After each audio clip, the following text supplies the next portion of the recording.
Hello and welcome back to a brand new episode of the Pick a Side podcast. My name is Joe Moran and I'm here with Rick Brown, Andrew Velez, and John Carlos. And this is now episode 150. In this episode, we are going to react to the NBA All-Star starters, Nets not trading James Harden, Knicks struggles, and which play-in teams we feel will or won't make the playoffs.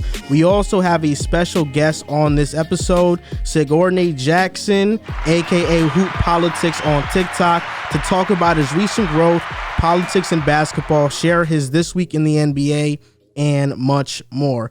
And a quick Patreon shout out to Drew Stop Whining, S.A. Crimes, Kevin, Woody Buckets, Tizzy, Corey, Max, Freddie, Dylan, Playboy, Orlando, Chris, Charles, Michael, Greg, Cole, On Bloods, Ka, Liam, T Grove, B Money, Ryan, Epic Lankiness, Travis Ball, Aaron Moran, Matthew Jimenez, It's Black Ace, Anthony, BJ, PJs, Langston, Jazzy Juice, Johannes, Ruben, Brian, Ricky, E, Enzo, Sean, Muffins, John, Sean Triplet, Court Cousins, Ben Mack, P.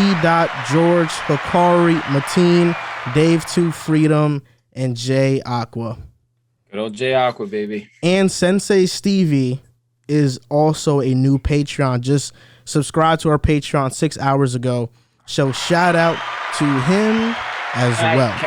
Can I ask really quick? Someone changed their name to Drew Stop Whining? No, somebody joined with the name Drew Stop Whining. Really? Yes. Really? I've been seeing those comments a lot, to be honest. I have been seeing that too. God forbid I show a little bit of emotion. I'm whining all of a sudden. Whatever, though. It is what it is. We take it. Yeah, very long intro, but yeah, we have a special guest. Hoop Politics on TikTok, man. It's so nice to have you on. We were talking a little bit before we started the show, and originally we were going to have you on for one segment, but we're in Jersey. We got snowed in. We're doing this through Zoom, so we said might as well just have you on for the full show. So thank you for being here. Yo, man, I really appreciate it, man. This is like super dope. Like y'all got it all professionally set up. Like I'm like super excited and I'm super nervous at the same time. So it's going to be cool. So before we start, what's the origin of Hoop Politics? I know it's a play on politics and basketball. And from what I can gauge, it's more of about how players, it's not necessarily they lack the skill or talent. It's more so about the opportunity that they don't get, which is the reason that holds them back from elevating in the basketball world. Yes, sir. I mean, basically, you kind of hit it right on the head. I mean, a lot of Hoop Politics is based on my own experience and, you know, going from being a kid who was 6'2", playing center in high school with nobody reaching out to playing a couple of AU tournaments in the summer and becoming 6'3", 6'4", playing the shooting guard, and how my entire world changed. I went from being absolutely nobody to having D1 schools reaching out to me. And I realized that the only thing that was difference between me then and now is the team I was playing for and the position I was in. And as I continue to keep on going in basketball, I kept on seeing how a lot of times it really just came down to situations that sometimes are outside of your control because of the lack of knowledge. But if you know if you have the knowledge and you know where you have to be at, then you can kind of work things more in your favor. I always use the analogy. If you had, like, are you in school right now? Let me ask you that. Yeah, I am. Okay, so what college you go to? I go to Montclair State University. That's a nice school. I've heard of them. So Montclair, let's say you have you graduate with a 4.0 GPA in accounting, and you go and put your resume in for a job. Somebody else comes in with a 4.0 GPA, same degree, same everything, but theirs is from Harvard. Who's going to get that job? Harvard. Okay, so we understand that where you come from and who vouches for you is a major thing in all facets of life. But for some reason, sports is the one place where everybody just feels as though my hard work and nothing else has led to my success. And that's just crazy to me. Yeah, that's an interesting take. And you have videos on your YouTube talking about Damian Lillard's journey. You reply to people all the time on your TikTok and answer these questions. And I will say that I think when I first found your account, instantly knew that you knew what you were talking about. When you find people, you can see it in them already, and that's why I think this is going to be a great show. Just your perspective on the topics we have at hand today. I think it's going to be a blast. Man, I really appreciate it, man. I'm ready to get into it. So, Let's do it. Did we ever find out who's covering my burner account or not? Nah.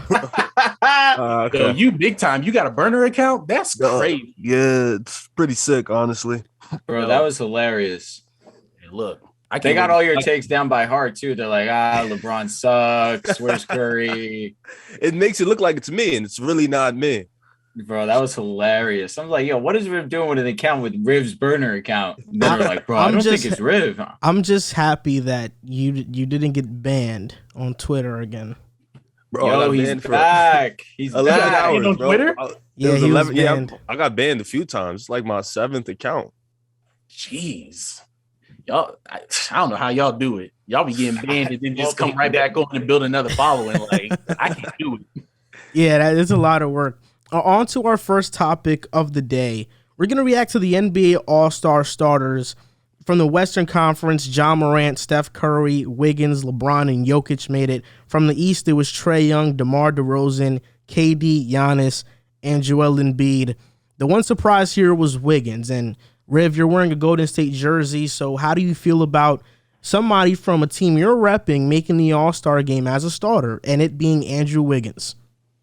Well, I've seen a lot of people talking about it. I've seen a lot of people kind of hating on it. First of all, shout out to Andrew Wiggins. He was the number 1 pick in the draft. He was projected to be the next LeBron. It was a lot of hype around him. And, years later, he finally gets to the All-Star game. Shout out to him. He's a big piece for why the Warriors could possibly win a championship this year. He's one of their best defenders on the team. He's been one of their best 3-point shooters on the team. So shout out to him for that. If you look at the West, right, you look at the forwards in the league, Luka's counted as a guard. So just if you look at the forwards, Brandon Ingram's team is horrible. Paul George has missed damn near 2 months. Kawhi has missed the season. LeBron got in. You know what I'm saying? It's like Anthony Davis. He missed a lot of time. So when you really, at first when it came out, of course, people were like, whoa, like this looks a little crazy. But when you really dive into it and look at the West, there wasn't many guys who really deserved it over him at the time because of injuries. Obviously, I don't like to use ifs, but if Paul George was still playing, he probably would have took Andrew Wiggins' spot as a starter. I think we can all agree on that. Paul George probably would have been a starter with LeBron James. So I think just looking at it, what he's done in Golden State, going there and then just changing his whole game, becoming a 3-point shooter, being that lockdown defender. I think that is probably why he got in the All-Star game, being one of the best defenders.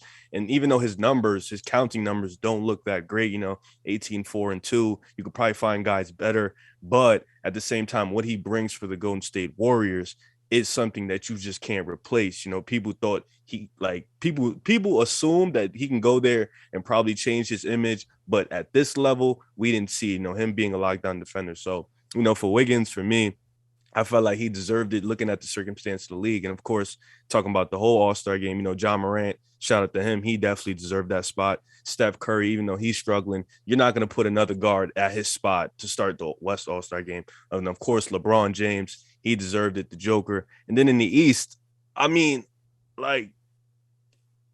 it's tough because people looked at winning and said Zach should have got it over Trae Young. And then another side of the party says DeMar DeRozan should have been a forward. But if DeMar DeRozan was a forward, he wouldn't have started. Let's just be honest. Kevin Durant and Giannis were going to start that game. So it's really tough.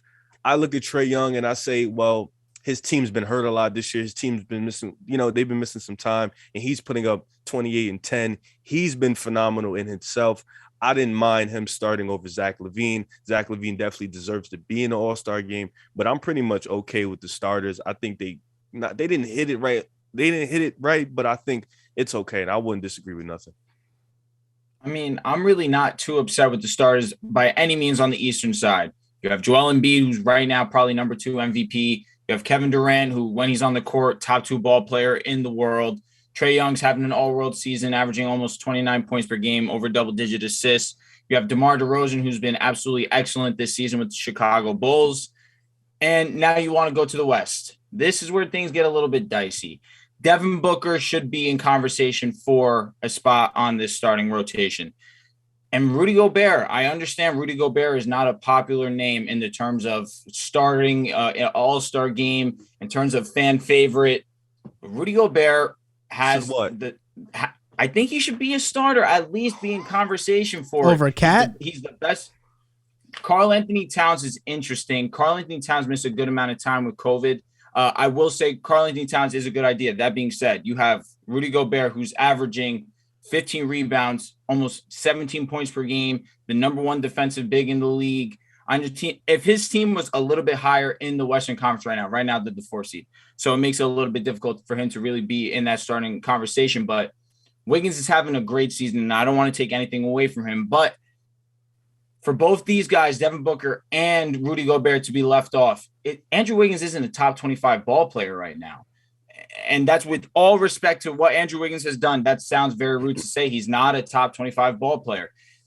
To have Rudy Gobert, who is the defensive anchor that he is, as much as he means to his squad, he's not the flashiest ball player, but skill-wise, he is definitely one of the most beneficial to his team, if not the most beneficial to the Utah Jazz.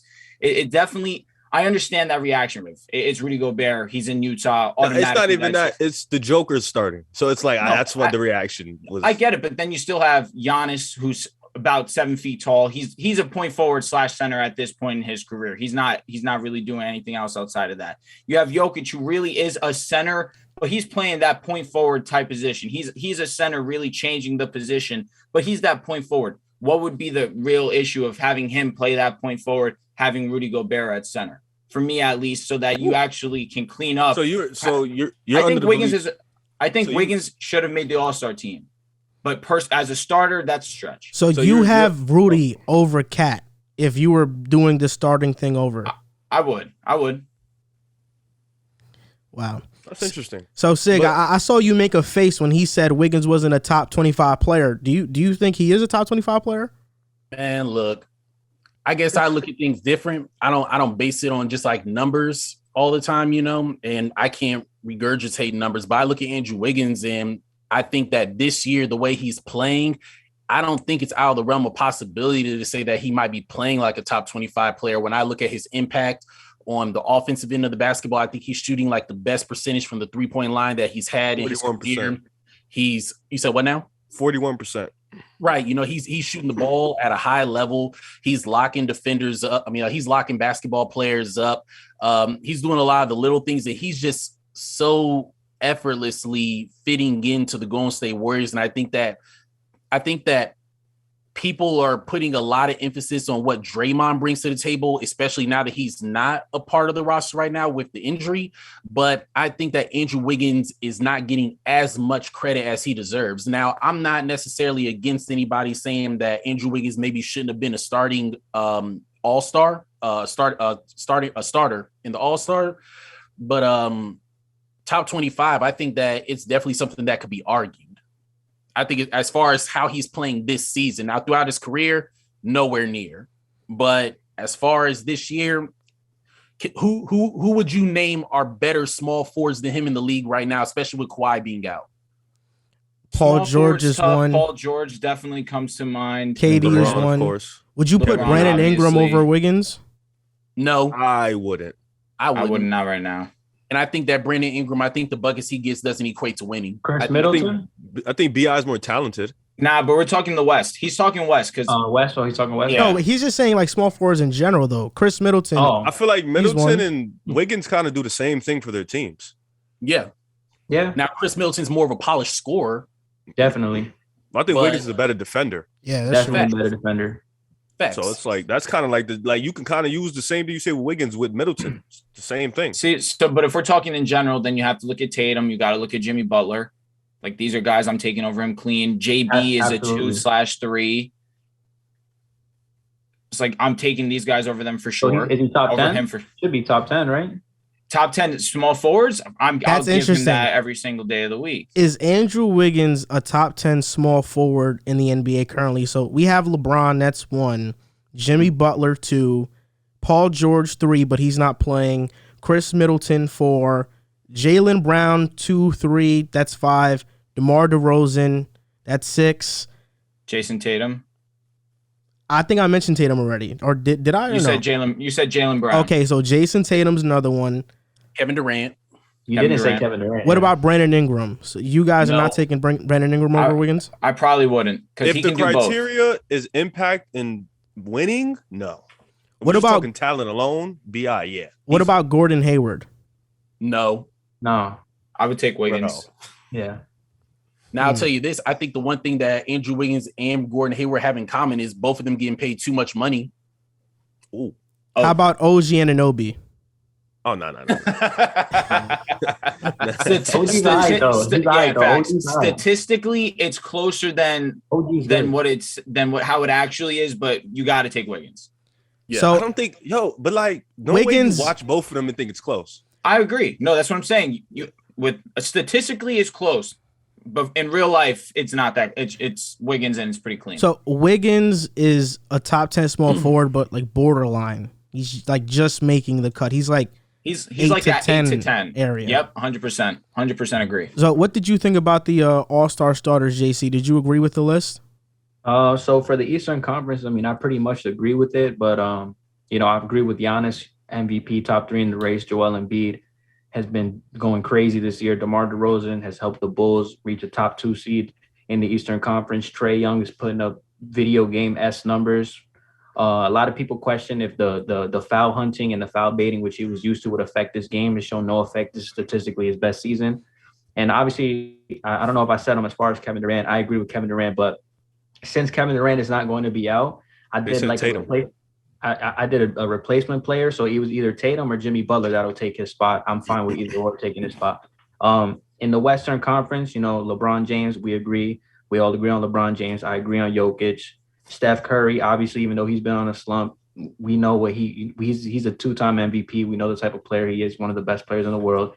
John Morant's helping the Grizzlies in their resurgence. They're the 3rd seed. I think he should be higher on the MVP race or the MVP ladder. So I'm all for it there. Obviously, Andrew Wiggins, I kind of agree with Andrew. I kind of have a little bit of a problem with it. If we were going to, like, in the East, if you're going to make an exception to put DeMar DeRozan at a guard because Giannis and KD are at his position, I think you can make an exception in putting Luka Doncic over him as a starter. I would personally, as a viewer, like to see Luka Doncic as a starter more than Andrew Wiggins or Devin Booker. I mean, Devin Booker's team's number 1 in the West. They're 39-19. He's playing some good basketball. Debate between who's the best player on the team between him and Chris Paul, but nonetheless, in my opinion, Luka and D-Book are both better basketball players than Andrew Wiggins. And just from a fan perspective, I would much rather see D-Book and Luka in the All-Star game over Andrew Wiggins. And I mean, I would ask you guys, would you guys agree with that statement that I just made in seeing D-Book and Luka as an All-Star starter over Andrew Wiggins? Just for viewership. I would want Luka to start. Mm-hmm. Ray, what about you? When are we going to stop disrespecting Rudy Gobert? Come on, bro. Why are we doing that? I'm not disrespecting Rudy. I think Rudy deserves to start more than Andrew Wiggins as well. But if I'm just putting 2 people who play the similar position as Andrew Wiggins around the same size, I would take D-Book or Luke over him. Riv, put Dub Nation aside, bro. Put it aside. Listen. Dub Nation is all right now. So that's what I'm saying. That's why I gotta add. No, but wait. I think in the East, I get it. They messed up with the DeMar DeRozan thing. He's not a guard. He's been a forward. That's fine. But I'm just saying, if you can make an exception for DeMar, I think you can make an exception for Luka or D-Book starting over Wiggins. I don't think they made an exception. I just think they messed up. So in the West, because in the East, they just messed up. DeMar's not a guard. He hasn't been a guard all year. He's been a forward. But in the West, y'all saying Devin Booker should make it. He's a guard. And I'm going to be honest, he doesn't deserve the spot over either of the 2 guys that got it. He don't even deserve it over Luka. So he wouldn't be the next guy up. So it's tough for me to get on. You don't think he deserves it over Wiggins? Wiggins is a forward in the West, so I can't. No, but I'm solely speaking on just the exception aspect. If anything, Luka gets that spot, regardless. Okay, I said Luka was my first pick to get that spot, and then D-Book was a follow-up. I kind of have a problem with Drew continuously mentioning Gobert. Like, we're forgetting Karl Anthony Towns. Like, he's way better than Rudy. Like Karl-Anthony Towns, way better, my boy, bro. Way Cat, better. Like, listen, bro. Cat is averaging 24, 9, and 4. I respect your Timberwolves love wholeheartedly. I get it, and I they're respect in the playoffs right Towns now. Is a hooper. Okay, nah, they're in the play-in. They're in the play-in. But they have a playoff spot, bro. They're we the don't know 8th that. seed. It's a play-in spot. We don't know that. Utah's a lock for the playoffs. That's guaranteed. Yeah, they're slipping though. They're slipping bad. But they're guaranteed. Yes, listen. They're slipping, and Donovan Mitchell hasn't been playing, and they're losing. I just want y'all to know. It's been both. I was just about to say that right now.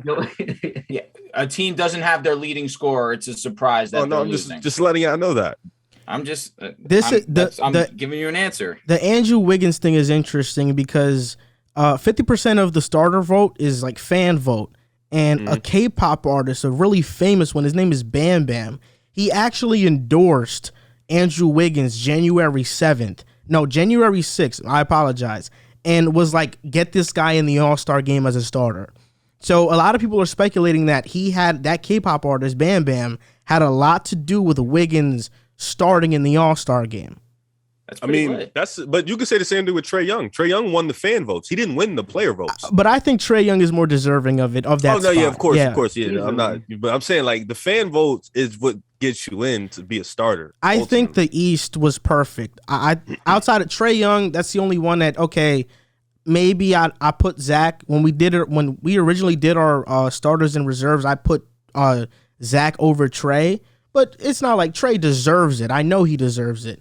Yeah. With the West, it's just hard for me to say Wiggins should be over Cat. Like, it's front court player, so it's not small forward by power forward by center. It's just front court. Cat is a front court player. The starters should have been Steph, Ja, Cat, LeBron, and Jokic. That's what I thought it should have been. I mean, Cat is such an underrated player because Minnesota is such a bad organization. He's not underrated. He is underrated. He's not. They're not good. I keep trying to. They are good. They are good now. They are good now. People understand how good Karl-Anthony Towns is. It's just the Timberwolves are not good. I don't think they do. He's not underrated. No way. You think they're not good because of the talent or because of the coaching?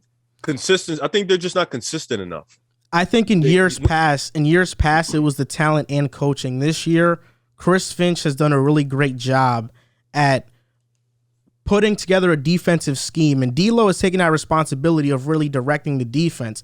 He's done a good job. Since D'Lo has been in Minnesota, the Wolves have been 500, but he's been hurt. This year, he's healthy. Now with Edwards taking that leap and Jared Vanderbilt being an exceptional role player, the Timberwolves they're starting to take shape. They're a good team. I was watching Minnesota versus the Warriors, right? So I was watching this game, and in the first half, Cat was dominating the paint. He's making dimes because they had the double team, and Reggie Miller said an interesting point. Like, when you watch these young teams, Memphis, right? You know what you're gonna get when you play Memphis. Tough, gritty, grind out game. With Cleveland, you're gonna get the big men, Darius Garland, the Flash, young teams. With Minnesota, you don't know what you're gonna get on every given night. They're so inconsistent in a sense where one night you can get the best Minnesota, and then another night it can be like, oh, this not like even when against the Warriors, the first half that was the best Minnesota I've seen all year. Like, they looked incredible. And then in the second half, granted, D'Lo, he didn't come back in the second half, but in the second half, they started chucking shots. Cat didn't really get the ball. So it's like Minnesota's the talent is there. I never just when people talk about talent, they're not like the Kings. Like, I don't think the Kings' talent is there, but Minnesota's talent is there. They have the pieces. It's just they can't put it together consistently. I think on a play style basis for them to really take themselves over the top. Another name we didn't. My bad, bro. Another name we didn't list for small forwards. Anthony Edwards. Are you even contemplating that over Wiggins? No. Negative. I love Edwards, but I'm not thinking about it right now. Too soon? It's not too soon. It's just Wiggins has too much things over him right now. He has efficiency over him, and he has that he's playing on a better team by far over him. In the long run, though, Ant-Man's going to be better. Yeah, for sure. I think Edwards is going to be a superstar. Yeah, don't forget defense. You cannot forget the defense. Yeah, that's true too. How long do you think it's going to take before Minnesota is actually going to make that leap? Because I heard before you were saying about them kind of still being young. But in my opinion, I don't really look at Minnesota as being young. I mean, D'Lo's been in the league for how many years now? Since 2000? 6 or 7? Yeah, 6 or 7, Cat came out in what, 15? 16? Yeah, 15. He came out the same draft with D'Lo. You know, like you look at a lot of people on that roster. You look at Malik Beasley. How long has he been in the league? Oh, he needs to He's go. just bad right now. He's shooting terribly. Oh my god. I think, And then they still got Patrick Beverly, you know, who's kind of, you know, on the bench and doing his thing. Vanderbilt is fairly new, I guess. Really, what I'm getting at is really the only young guy on the team is Ant-Man. Edwards, and he's producing more than any of the other guys for the most part. So that's why I brought the question of, is it the talent or is it the coaching? Because at some point we have to get away from this thinking that it's just, you know, they're young and they got to get over the hump. Something's got to change. And another thing that you had said was with Sacramento. Actually, I think Sacramento has the talent. I just think they're a trash organization and trash coaching, but they have the talent.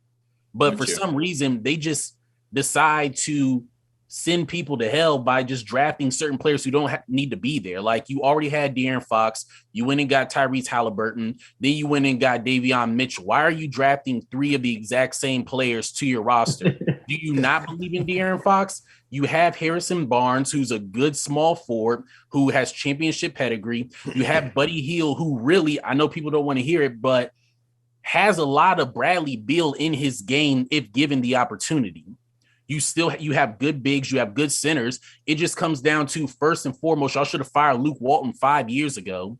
And y'all just keep drafting this. And I'm saying y'all like it's you, but Sacramento keeps on drafting just people who do not fit. Y'all need to figure out who is your core and go forward. But they have the talent. They just don't have the coaching or the GM. So I think that's an interesting point you said, because Minnesota and the Kings are kind of in a similar situation in terms of people think they have a lot of talent, they have a lot of youth, and they've been dealt with bad coaches or bad or organization problems. I think the difference is with like Minnesota, and you're right, Cat is on a different spectrum than De'Aaron Fox in terms of talent. I think Cat is on a different level. Anthony Edwards, I think we can all agree, is probably going to be a superstar. We don't think Fox is going to be at that type. And I think with Minnesota is they're waiting. I don't want to say they're waiting, because D'Lo, I think we know what D'Lo is going to be. You know, he's going to be a all-star talent, but I don't think he's going to be that all-star caliber, consistent guy. Cat's going to be Cat. You know, Jared Allen, but he's going to be that type of player for them, that defender, that role player. Pat Bev, I hope they keep him. He's been great for them as a role player. But I think they're waiting for Edwards to make that next leap, because I think that's the next. I think Malik Beasley, his time is out over there in Minnesota. I just think he doesn't fit their time. But I think Edwards was that third piece that they've been waiting for. And with Sacramento, like you said, they had Fox. They drafted the wrong guy in Halliburton. I'd say Halliburton is bad. He's a really good player, but he didn't fit the Fox timeline. And Bagley didn't fit the Fox timeline. Now Mitchell doesn't fit the Fox timeline. So now you're kind of stuck with these couple of players, and it kind of sucks. But with Minnesota, I think they're just an Edwards jump. And he's made the jump from rookie to this year. So I think they're just another jump away from them really being a serious contender. When I look at the Kings, it's kind of weird because, you know, drafting Tyrese, it wasn't the best decision because they had Fox. But you look at that draft, it was like, okay, are you taking a Devin Vassell over Halliburton? Are you taking like one of these players like a Neesmith who went around that area? Are you taking him over Tyrese? Was best available. Desmond Bane was like the 29th pick, so he wasn't even like thought of there. And this past draft, I think they drafted Davion because Franz Wagner wasn't at their pick. I think if Franz Wagner was there, they would have drafted him, but he just wasn't there. So it feels like they've been drafting best available. Marvin Bagley was just a miss. I mean, we thought Bagley was great out of college, but I mean, you draft a Luka. I mean, it changes your franchise. And they drafted Bagley, and it's not even that. I mean, they drafted Bagley over Jaren Jackson, over Luka, even Trae Young. Like, okay, like, you know, like they drafted the wrong guy, and that really set them back. The difference with the Kings and the Wolves is that I think, like you mentioned, Riv, the Wolves have superstar talent, and to your question, Sig, I think that the Wolves are just waiting for Edwards to make that superstar leap. And I think he will eventually. This year, he's up this game. I think next year he'll take another step. But I think Edwards is really a star. I think he's a star in the making for sure. I think for sure that Anthony Edwards is a star. Nobody's arguing that. I think out of everybody we've talked about, Anthony right now has the highest ceiling out of everybody. I think we all agree on that. I think my question that I would then pose to you is, if you're drafting for the best available, but it doesn't fit your system, then why aren't you drafting and trading? De'Aaron Fox, to me, De'Aaron Fox in the right situation is young John Wall with a better jump shot. So if I'm of the belief of that, I'm not saying that he could be the number one guy, but why not take Tyrese Halliburton, who is a good basketball player, and trade him to try to fill up some holes? You know what? You need a better center, or you need a better shooting guard if you're not going to play Buddy Hield. If you're not going to play Buddy Hield, you know, with that whole cat and mouse game, you could have drafted and traded a lot of these people. But the problem is you're drafting them. They're playing good because Tyrese Halliburton had a great rookie year. You know, they're playing good. And then it's like, you're holding on to these guys while their clout is high. And it's like, what's going on here? Like, what are y'all doing?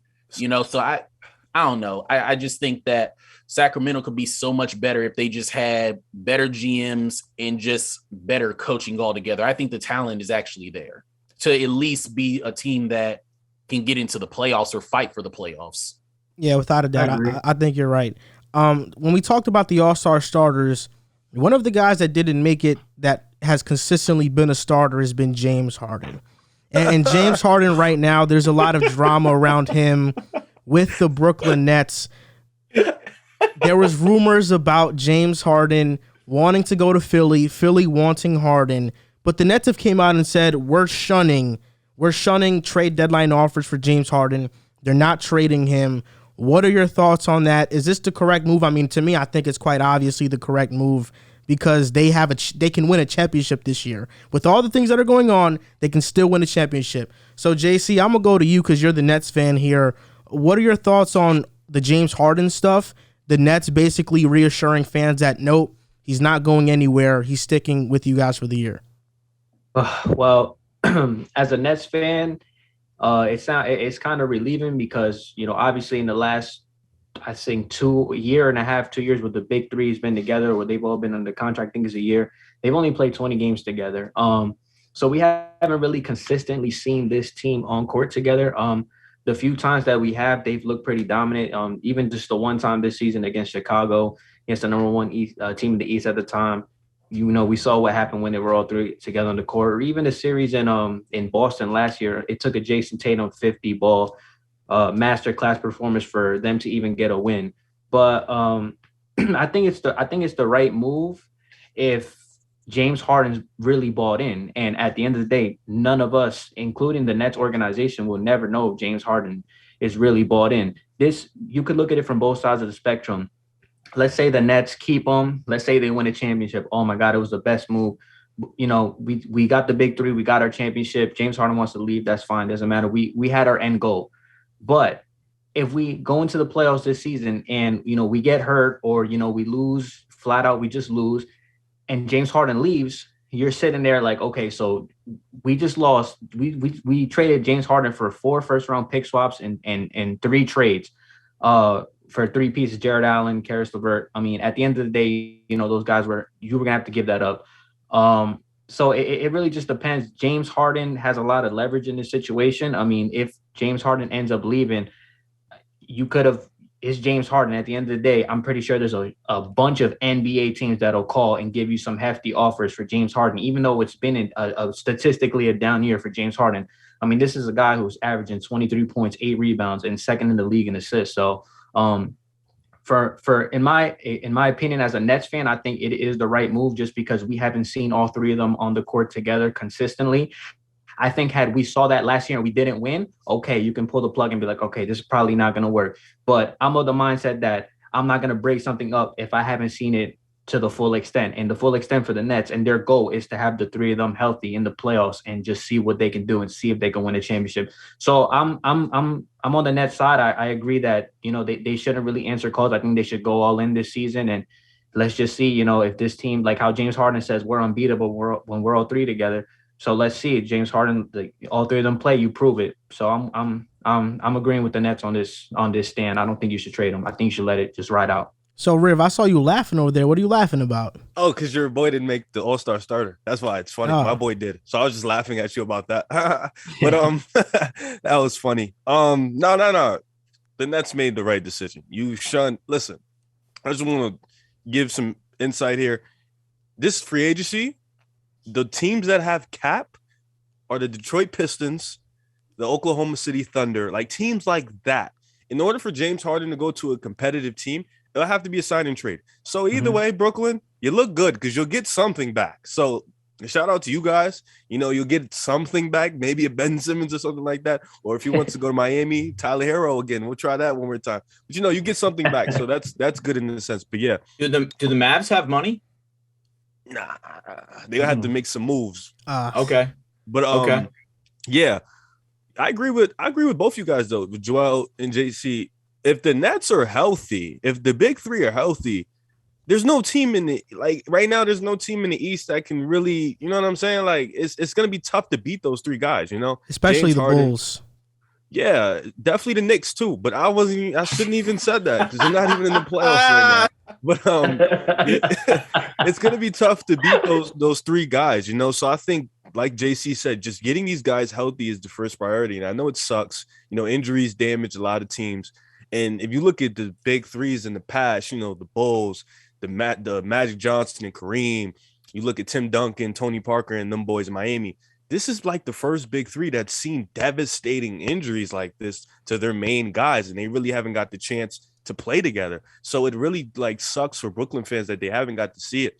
But at the same time, you look at this team, Patty Mills, LA, they've been solid for them. Joe Harris, hopefully he comes back and he doesn't shoot bricks in the playoffs. Kyrie Irving, we've seen him on the road. Kyrie Irving still looks amazing. He still looks like Kyrie. Kevin Durant, when he's healthy, he looks like the best player in the NBA. Don't know why you said one of the best. He's the best. And I said top two. No, he's one. And then Harden, Harden, he's still on a bad year, 23-11. So he's just as good as DeRozan. Yeah. Whatever, he's still 23-11. So I think, shunning everything, because realistically right now, you trade James Harden, you're not going to get nothing back, nothing in value back for James Harden. Ben Simmons hasn't played. So even if you make that move, and Tobias Harris is mid as hell. So even if you make that move, it's not going to be the same for Harden. So I think they did the right move. Ben and Tobias for Harden, I'm sure they would give a draft pick too. That doesn't sound horrible, especially given the fact that you're a Ben Simmons fan. The Nets need a big. Who's the big there? Ben Simmons. You put him. What do you mean? It's put him at the 5. What is Embiid going to do to him? Hey, that's probably food. He's going to kill him. That's food. All right. So in terms of the trade situation of James Harden, the Nets deciding to shun it makes a lot of sense. You want to see this big three together. You want to see James Harden, Kyrie Irving, Kevin Durant in the playoffs, all three together. We saw it for one series, and it was essentially domination outside of one game where Jason Tatum had to drop 50 in order to pull out a W against them. This big three together is the best offensive firepower we've ever seen collaborated together. It's just a matter of if they can stay on the court. I understand not wanting to trade it because you want to see this through. You didn't trade for James Harden for you to give up a season and a half later and basically say, all right, we're going to ride with someone who's basically a part-time player right now, and Kyrie Irving and Kevin Durant, who, albeit is as great as he is a little injury prone. However, last season, when you needed him most, he was your star player and he played like it, no doubt about it. However, you still have to have that in the back of your mind that it's possible that he could go out at any second. God forbid you don't want that to happen. Even me, who does not like KD by any means, I never want to see a ball player go out to an injury. You want to see him, if they're going to go out, it's going to go out to a defeat to another team, like against Milwaukee, unfortunately, where his foot was just a little bit too big. Sorry, JC. That being said, ultimately, James Harden, Kevin Durant, Kyrie Irving, that brings fear into other teams' hearts. When you have Kyrie Irving and James Harden on the same floor together, the two of them click a little bit different. You start to see Kyrie Irving's Kyrie Irving. And I hate that in terms of how great he is. His greatness kind of gets put to the side a little bit because we're so more focused on his off the court issues or what's going on with him outside of basketball. When he's on the court, he is one of the most, if not the most gifted ball players we will ever see in our lifetime. And it's adamant that when he's on the court, the Nets are significantly better. And in terms of the who means more to the Nets, the more you see Kyrie Irving not on the court, the more you understand how valuable he is to this Nets team and how essential he is if they want to really go for a championship run. I agree with the decision to keep it together. However, given the injury history, I am a little bit scared. James Harden has been as durable as it gets throughout his entire career. Unfortunate that the one time where injuries had really plagued him was last season when he needed him most in the playoffs. This season, he's been their most durable. He's been their most consistent, but his play has deteriorated a little bit. His EFG is a career low outside of his rookie season. His field goal and three-point percentage has been just nowhere near the James Harden that we're used to, but that probably has to do with volume. He's not seen the amount of volume that he was accustomed to in Houston. I think you need James Harden to be at the James Harden level that we saw in Houston if the Nets ultimately want to compete for a championship. So was this a good idea by the Nets organization? Yes. Is it possible that they don't get the end result that they're looking for? I think so. Oh, you can go. HP. Yeah, you, HP. I was like, I ain't know, but honestly, I agree. I think that it's best that they probably didn't make the trade or try to trade James Harden because, as you all said, it's hard to get rid of the talent that they got rid of just to see them pass it up in a year or two. Like you said before, this is probably the most scoring that we have ever seen on one team. I think that when they are fully healthy, at the very minimum, they should be in an NBA Finals. And I think that no matter who wins, it's going to go down to a game 6 or 7. It is sad to see James Harden kind of get injured like he has been in the past because he always has been really durable. But I would probably go ahead and stick it out because at the end of the day, as you all said, if they win a championship, cool. If not, you can always do a sign and trade and, get something better down the line. I posed a question that I wanted to ask y'all, though, with all that being said concerning Brooklyn. Do you think it was worth it to get rid of Karis LeVert, Spencer Dinwiddie, and Jared Allen for James Harden? And the reason I ask this is because, yes, we understand that James Harden is a way better basketball player than all those people. But once again, yeah, probably. But if we look at kind of like that Sacramento conversation we were talking about, the fit sometimes is more important than the talent. On paper, Kyrie, James Harden, KD, it looks like something you would build on NBA Live 2007, but you look at rim protection with Jared Allen, you look at a 6'6", 6'7" point guard in Spencer Dinwiddie who was getting everybody involved just as James Harden does now, not the same type of offensive firepower, but then you still have Karis LeVert on that team who's a 6'7", 6'8" wing who can score the ball. I know he's not looking great in Indiana. I just think that that's a bad situation for him. If you have Kyrie fully healthy, you have KD, with those guys there and the bench and the future draft picks, do you think it was actually worth it to make this trade for James Harden? I think it was still worth it. Like you mentioned, LeVert hasn't been that good in Indiana. He's much better in Brooklyn. He would have been a sixth man. That's much more suited for what he can do. He would have been like a Jamal Crawford, Lou Will off the bench and just be an instant spark plug guy. Spencer Dinwiddie is sorry. Oh my gosh! For one, he missed an entire year in Brooklyn, and Spencer Dinwiddie's always rubbed me the wrong way in how overconfident he is. I understand you got to have confidence in yourself, but he's always rubbed me the wrong way in that sense. And then he goes to Washington. He gets paid. He's finally a feature guy, and Bradley Beal's basically calling everybody out like they're all trying to fight for a spot in the league. And Dinwiddie is a jock. He's inefficient. Jared Allen is the only one that hurts because you look at Cleveland right now and Allen is their second best player. I would put him above Mobley right now, even though that is really close because Mobley he's going to be such a great player. Mm-hmm. Jared Allen is basically a younger Rudy Gobert. And if the Nets had that right now with KD and Kyrie, that would have been a great fit. Drew is tight. But No, with I'm all not that, tight. I'm not tight. It's a little bold. it's not. You said Rashawn Holmes is bold. better. All right, and I was wrong. I took my cap to you and told you I was wrong there. I said I know, but Rashawn Holmes had been it's playing. It's not bold. He's been playing well. Allen is putting up similar numbers to Gobert. Listen, it's tough. Defense. The defense is just like Rudy's here, and as good as Allen is, he's just not. Hey, listen. For one, I'm not just saying that out of the blue. Joe Ingles, who plays with Rudy, was on the JJ Redick podcast and was like, Jared Allen is essentially a younger Gobert. You know, how can your own teammates say that? That's crazy to me. Allen is great. That's he's good. He is. Allen's really good, bro. No, Allen is tough, but I think, it's tough to say because Karis LeVert. Like if we go back in time, and if we look at it, COVID is gonna happen regardless. Kyrie's gonna be a part-time. Like that's still gonna happen. So do you trust Kevin Durant?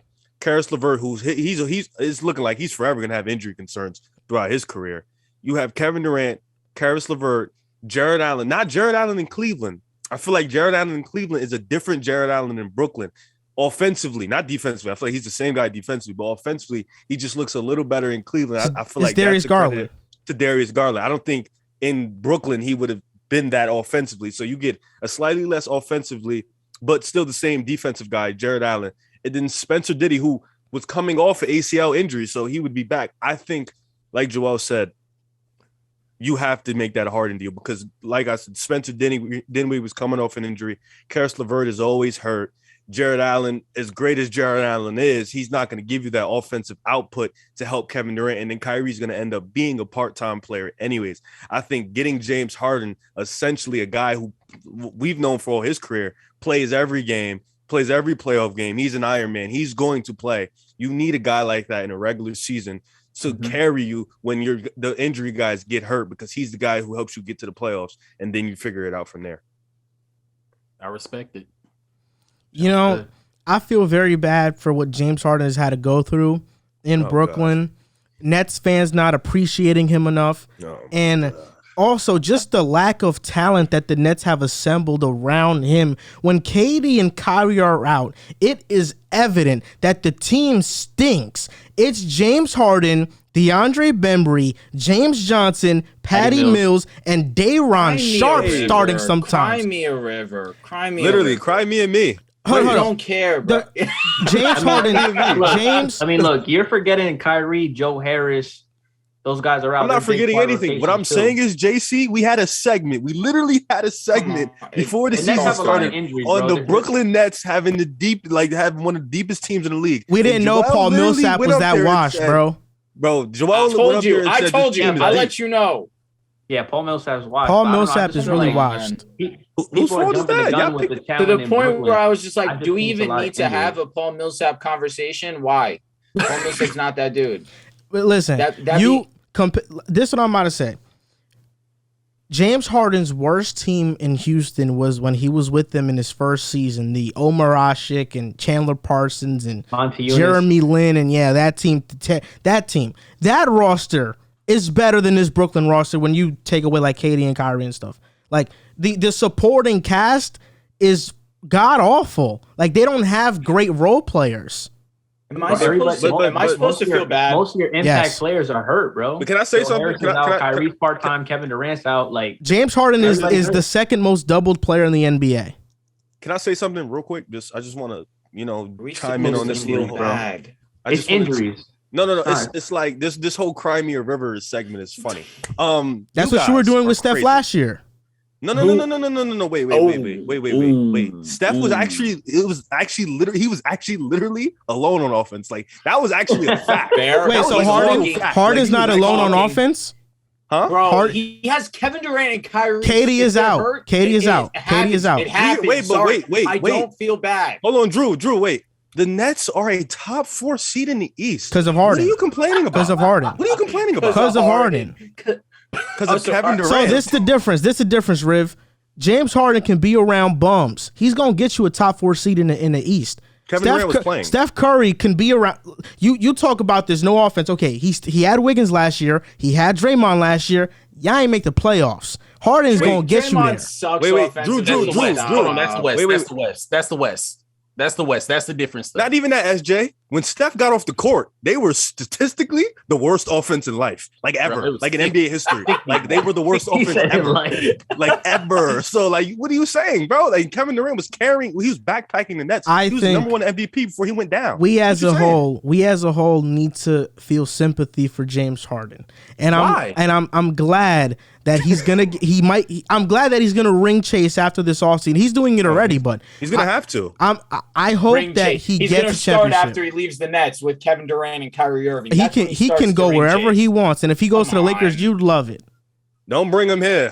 We don't want him. Wherever he wants. Don't bring him here, man. Yo, he comes to LA.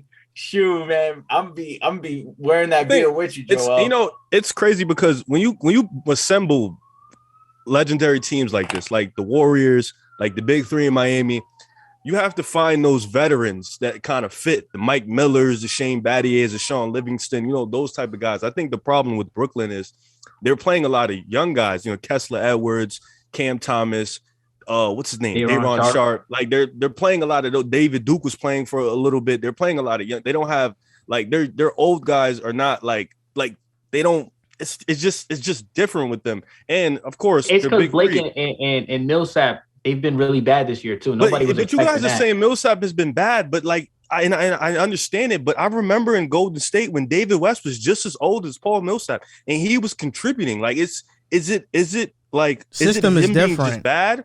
Or because I feel like if Paul Millsap was in Miami, if Paul Millsap was in Miami, I feel like he'll be doing fine. As a person that watches the games, I personally don't think Steve Nash, for the most part, has given him a fair chance. He's been dealing with personal issues throughout the whole season, so that's why he's really been out. But even when he's present and available on the roster, Steve Nash just never finds time to put him in the rotations. He'd go with the Daron Sharp right now, or Kessler Edwards, or a Blake Griffin, who's been horrible this year as well. He would go with those guys over Paul Millsap. So, I mean, that's another thing. You guys don't have a coach that's like, you know what I'm saying? Like you kind of have a rookie coach essentially. So it's like, I feel like last year he was a redshirt rookie to be coach. To be honest, coaching is the most underrated part of the game. Y'all don't have a coach that can coach. I'll say it for you. Y'all don't have a coach that can coach. I agree.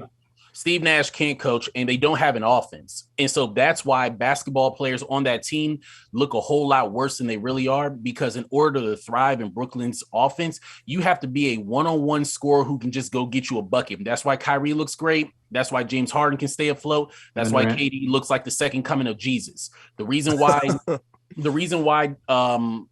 West went over to Golden State and Sean Livingston, all those guys went over there, they were able to play a whole lot better even in their old age, is because one, high basketball IQ, and two, because they were in a role and in a system where they were allowed to just be basketball players and not be too limited, but also not have too much freedom. And so you have to be very aware of what kind of basketball players you're picking for your systems and roles.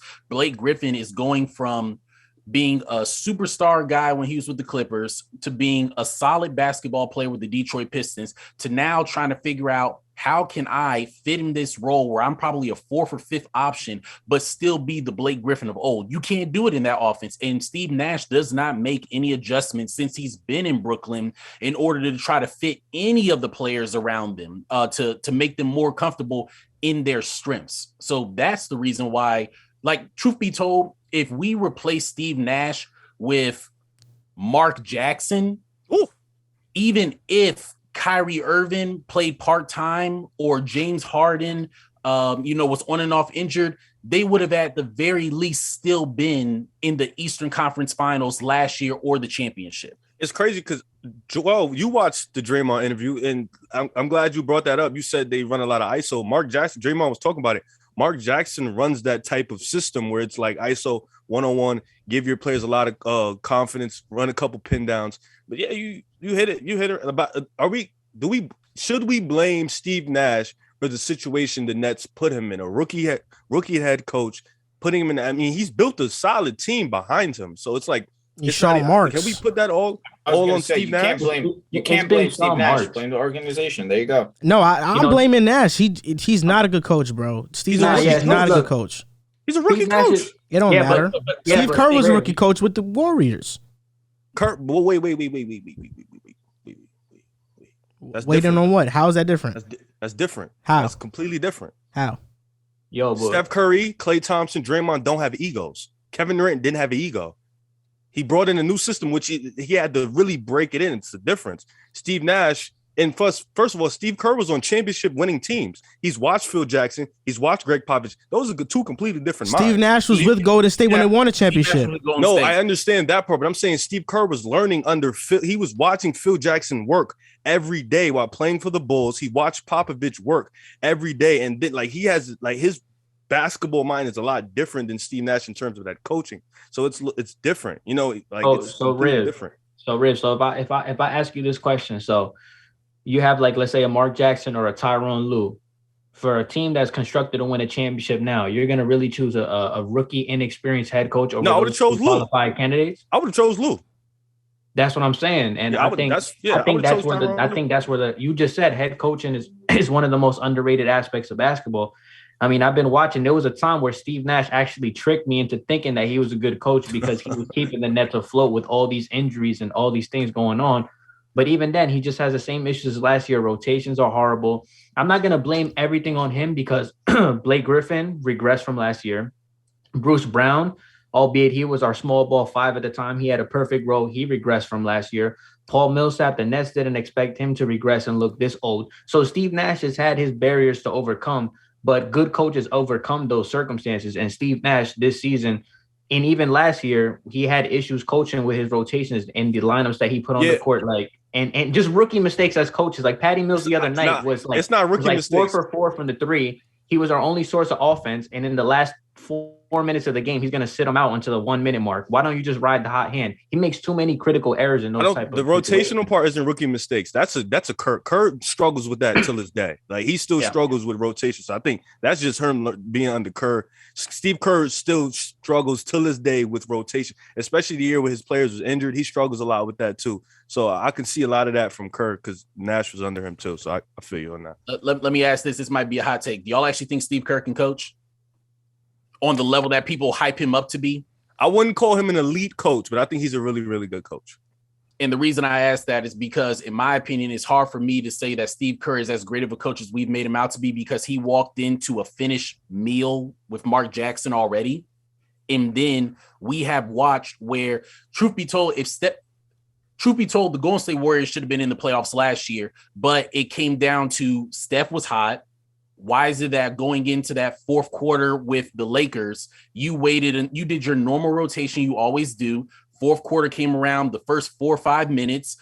You let them sit. Bron and them got talk hot. About it. They ended up tying the game up. They took the lead, and then you're bringing Steph back in. The thing that I have an issue with Steve Kerr as well as Steve Nash is nobody knows how to just make adjustments. You have to watch the actual game and say, look, this guy's hot right now. This guy sucks right now, whatever it is, let us ride this until we get to where we need to get at. But you just can't keep saying, listen, start of the third quarter, Steph doesn't play. So Steve Kerr has shot himself in the foot plenty of times with championships. I even think that they could have won against the Toronto Raptors if he stopped having Steph play off of the ball when they kept doing the boxing 1 and diamond 2. Let him get the ball from the jump and let him bring it up as the point guard. Do y'all actually think that Steve Kerr is top tier? Do you think he's B list? Do you think he's B minus? Because it's hard for me to really say, because even Luke Walton tricked people in thinking that he could coach. And that's how he got the Sacramento Kings, because he was with Golden State. That's an interesting question. And it comes down to 2 things for me. Steve Kerr has been on the record and he said, you're only as good as your talent, which for the most part is correct. That's why he didn't take the job in New York, and that's why he took the job in Golden State. Fact. Second, I was watching Draymond's interview on JJ Redick's podcast, and he was talking about exactly what you mentioned, Riv. Mark Jackson was a lot of pick and roll, pin down, ISO ball, where when Steve Kerr got to Golden State, it was a system. It was ball movement. And at first, it was very hard for them to adjust to that, but Steve Kerr said, the ball will find the right guy if you swing it. And Draymond, his growth as a player has a lot to do with that system that he's in, and along with Steph and Klay. So it's hard for me to say he's not a great coach, because I think he's implemented a great system in Golden State, but with things that you talk about like rotations, he definitely still struggles with that. I think for me, like, I agree with a little bit with Joel, but I think a lot of it is the elites of the elites don't struggle with stuff like that. You know, Popovich in his prime, Phil Jackson. You know, I think the elites of the elites, they tend to know rotation. They tend to understand adjustments. Tyronn Lue, I believe, right now is entering that elite of elites because his adjustment skills is just on another level than everybody else's.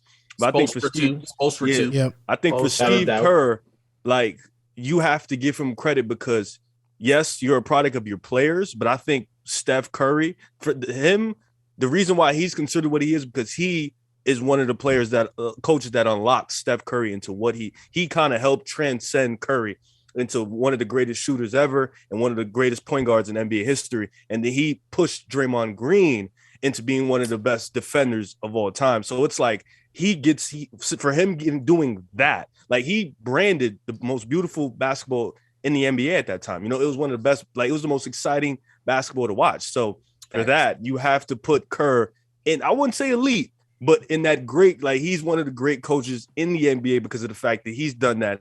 Plus, on top of that, he has the championships. So you have to give him that type of respect. Facts.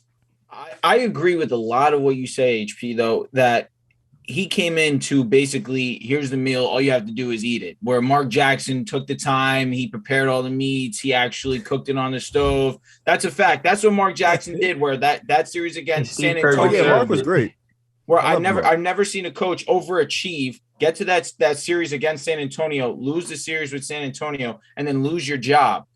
You saw with Mark Jackson instill the confidence into these boys of Steph Curry and Klay Thompson. Tell early on, before anyone knew that it wasn't San Antonio. Clippers. Okay, apologize. So they overachieved, and then the next year they lost to the Clippers. Yeah, it was a good series. Okay, so regardless of that, they were still a young up-and-coming team where I understand that if I'm head office, I understand that this team could go to where it ultimately did end up becoming. But I don't think that removing Mark Jackson ultimately is the main reason why Golden State ended up the way that they were. These boys, as in Klay Thompson, Steph Curry, became who they were because you give some credit to Kerr without a doubt because he was with them during their peak years, their championship years. But Mark Jackson's actually the guy that during their younger years really developed them to what they could be and what they eventually ended up being. I think Mark Jackson would have stuck with David Lee, though. If Mark Jackson stays, do they win a championship in 2015 or get there in 2016? 2015, I tell you, they might win the championship. Pandora's box. You have Kyrie Irving, you have Kevin Love not in that series. I think that it's possible that Mark Jackson can win that. 2016, no. I don't think anyone. 2015. I don't think that's first of all. I don't think 2015. I feel like when Kerr got there, it really turned Draymond into Draymond, and I think once Draymond turned into Draymond, that's what took the Warriors into contenders. I feel like Steph and Klay, as great as they was, made them, you know, solid contenders. But when Draymond stepped up, that turned them into championship contenders. And I think, in my belief, Mark Jackson would have stuck with David Lee once he got back from injuries. That's just in my opinion. I think he would have stuck with that because David Lee was better offensively. He wouldn't have initiated that ball movement offense, which makes Draymond go because he's a great playmaker. So I don't think 2015, you know, they would have been as great as they was. It's really in 2016, they definitely wouldn't have won 73-9. Steph Curry wouldn't have averaged 30 and nothing like that. So I think they made the right move. How many games was Luke Walton the head coach of that was with KD. 73-win season? That was with KD. That was with Kevin Durant in 2017. Yeah. Luke Walton? He didn't do anything but sit there and watch KD and Curry work. That's all he did. Yeah. Are you guys sure? Maybe I'm bugging. Luke Walton didn't take over as coach in that 73-win season. No, he was the next year with KD. Luke Walton took over when Kevin Durant sprained his MCL in 2017. That's when he took over. When KD missed a month. All right, let's see. You guys might be right, but I'm almost positive. During that win streak where they didn't lose, I could have swore Luke Walton was the head coach the KD year. Games. You'll see. This why I'll say Luke Walton was doing exactly what we were doing, watching the game. That's That's facts. You know what I'm saying? He was sitting next to people like, damn, that boy good. Like, he was doing the same thing he was all doing. Drew, you gotta understand too. Kevin Durant went to Golden State because of Steve Kerr's system. Yeah, So it's like, wanted to. You gotta like give the him ball credit, bro. movement system Yeah. that was implemented Like, over that's there. Steve Kerr's system. We talked about how situation is everything, and last year it looked like Julius Randle was in this perfect situation with the Knicks. He averaged 24, 10, and 6. And now this year everything's been going bad. Right now he's averaging close to 19. He's shooting his worst field goal percentage of his career, averaging his lowest points per game since 2017. Tom Thibodeau has been heavily criticized for his lackluster rotations. And since I'm a Knicks fan, I'll just go first. The question is, who's more to blame, Julius Randle or Tom Thibodeau? I think taking the easy way out, I would say Randle because he's regressed so much. But Tom Thibodeau, it's just from the beginning of the season, right up until he benched Kemba, we knew the starters were one of the worst starting fives in the NBA. And we're 40-plus games into the season, and Thibodeau is running out the same starting lineup versus the Heat the other night. Our starters are flat. We bring in our bench with Grimes, Obi, and IQ. We cut down the lead. And Thibodeau doesn't hold the starters accountable, rolls them out again, and then we get smoked. From the start of the season, our bench has been one of the best bench units, plus-minus wise, and our starters have been horrifically bad.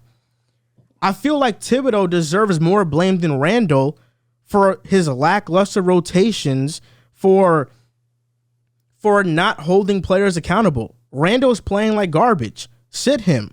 Give Obi those minutes. He's playing better. Stop.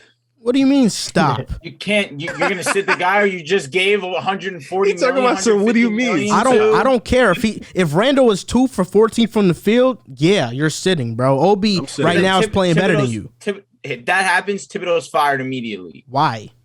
Because the head office is the one that gave him that money. Drew, who else is there to sign right now? I'm not saying you're wrong, but last season, listen, did you have a choice to sign him? No. Ultimately, you're saying that you want to sit this guy who, one, was the primary reason y'all had the success that you did last year. And he's the primary reason we suck right now. I wholeheartedly agree. But how can you sit him when he's getting that type of money? It's impossible. It doesn't. Hey, I'm not saying bench him. I'm saying if we're in the game, he's 1 for 14. He's played 16 minutes. Obi right here is only logged in forward, and in his 4, he looks way better. Obi, you're finishing out this game. Randle, you're Different not. Situation. Okay. I got to take. Only a couple coaches who can get away with that. You see what? All right, HP. You see what I'm saying? Like, I get it. I get it because I'm trying to think of like what's something the equivalent of like that. That's like people saying we need to sit Russell Westbrook and bring him off the bench. You've paid him too much money to where somebody's getting fired if he comes off the bench. Unless he comes out and says, I'm agreeing to it, then you're getting fired. Do I think Julius Randle has been playing trash? For sure he's been playing trash, but I think a lot of times coaches like have their hands tied behind their back because y'all made the mistake of believing that he is the guy. I didn't. I never thought Julius was the guy. Pull out your Julius Randle jersey right now. I bought it because it was a special season. You got a Julius Randle jersey? It was a special season last year. Absolutely. Hey, yo, you deserve a nasty award. You deserve a nasty award, bro. You really got a Julius Randle jersey. The reason I justified my purchase because of this. I bought it last year. He was averaging 24, 11, and 6. He was an all-NBA player. I said, you know what? Even if this year's a fluke year, it's justified because he's the reason why the Knicks made the playoffs for the first time in 8 seasons. So, am I sure that RJ is going to be on the team long term? I don't know. We're always having him in these trade rumors. Right now, the next name up is Donovan Mitchell. If we trade for Donovan, RJ's gone. That's a fact. So I don't want to buy a player on the Knicks jersey that I feel like is not going to be there long term. And between RJ and Julius last year, who meant more to the team, who was the reason why we made the playoffs, easily. It was Randle. So and it was also a great jersey. It was a statement edition. It's very fly. So I bought it, but I don't regret my purchase at all. No. You should have bought this. No. That's man. You deserve a nasty award. This season, this is from Ariel Pacheco on Twitter. He does a lot of Knicks stuff. Evan Fournier has played 1,346 minutes this year. 1,243 of those have come with Julius on the court. Kemba has played 744 minutes this year. 701 of those has been with Julius. Kemba and Evan together only have 14 minutes together on the court without Julius, and they have a net rating of like 38.6. All right. Listen, I get it. It's easy to blame Thibodeau. Listen, we had Thibodeau. He was great for Chicago. Great, incredible. So we had Thibodeau, right? Thibodeau is probably one of, and he's under the Doc Rivers tree. He's one of the most stubborn coaches in the NBA. He sticks to what he knows. He feels like it's his plan or we die. You guys are dying, like bad. Right now, you are dying. Like you guys aren't good. Now, has his rotations been bad? Yeah. Has he given too much minutes to certain guys? Of course. But SJ, you played college ball. Let me throw you a scenario. Let me just quickly throw you a little scenario. You're a head coach, right? Right. I got a big head. You've given a player, an opportunity to come in here and be your star. This star's name is Andrew, right? He comes in first year, he plays bad. The next year, he has an all-NBA year. He propels you to the playoffs. And then the next year, he comes back and he stinks. The energy is gone. The offensive output isn't there. Is that your fault, or is that the lack of work he put in to get better? In fact, I agree. I'll say two things, which kind of goes right back into your point. The first thing I'll say is this. Is it my fault that he's playing bad? No, it's not. That's on him. But what I'll also say is this, which comes back to the difference between coaching levels. At some point, I'm going to try to find a way to put Julius in a better situation to get the job done. I'm going to try to make adjustments at some point in the season and say, you know what? He's not shooting the ball, well from the 3-point line. Let me try to get some action and get him going to the rim, get him going downhill. Let me try to find a way to clear out one side and let him post up. Let me find a way to get my star into the game, because I know that if he's my star, we can only go as far as he takes us. So he is top priority to make sure he's going at all times and try to get everybody on board with that. So it still comes back to Which goes back to my point. Like both of these guys, and I'm not the front office doesn't deserve any blame. I feel like they did what they needed to do to feel like to put the proper pieces on the court for this team to succeed. I felt like at first Fournier was a good signing. He's a 3-point shooter that offers some spacing. Kemba Walker, they tried, they gambled on him. The contract isn't bad, so that's fine. I feel like they did what they needed to do. So the front office, to me, they maybe get 10% of the blame just because they're the front office, but Thibodeau and Randall seem like they're not on the same page, and they seem like they've lost that confidence from last season. And I feel like those two definitely get the blame, but it starts with your free agents get the blame too. Kemba has sucked for the majority of the year. He gets blamed too. Fournier only plays good against Boston. He gets blamed too. RJ Barrett, he gets blamed for first part of the season because he wasn't playing good. He's starting to play good now, so that's a good sign. But for the most part, it's not just like, I know people are going to limit it to the star and the coach because that's how it goes, but it really is just goes down from the coach to the star to the role players. Like the Knicks as a whole just haven't played good. Why sign Kemba Walker in the first place when you already had Derrick Rose playing well, and then you also had Emmanuel Quickly doing well off the bench? That's a good question, and I'm gonna lean that to Joel. Joel, answer that.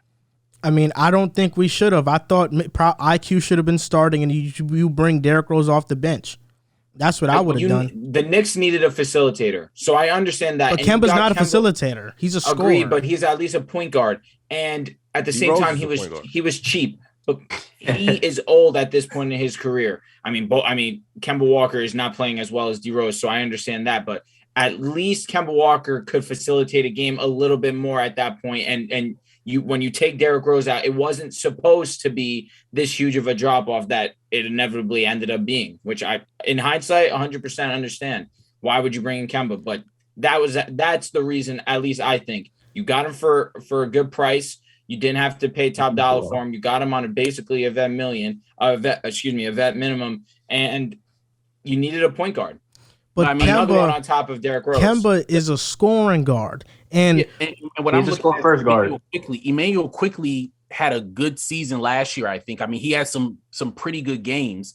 I think why not double down and say, you know what? We think this guy could be a good point guard. He showed us a lot, last year. Why not make him the starter and let Derrick Rose come off the bench? Because to your point, Derrick Rose may not be as much of a facilitator. He might be more of a scorer. Cool. Let him be your bucket off the bench. We're not banking on Emmanuel quickly to come out here and get us 20 on any given night. Let him throw up his 5 or 6 floaters and let him try to facilitate and get other people involved. And also, I just want to make sure I throw this out there. I blame RJ Barrett for being left-dexterous. Oh, snap. So you're not high on RJ Barrett. He can't go right. He's a grown man. RJ Barrett is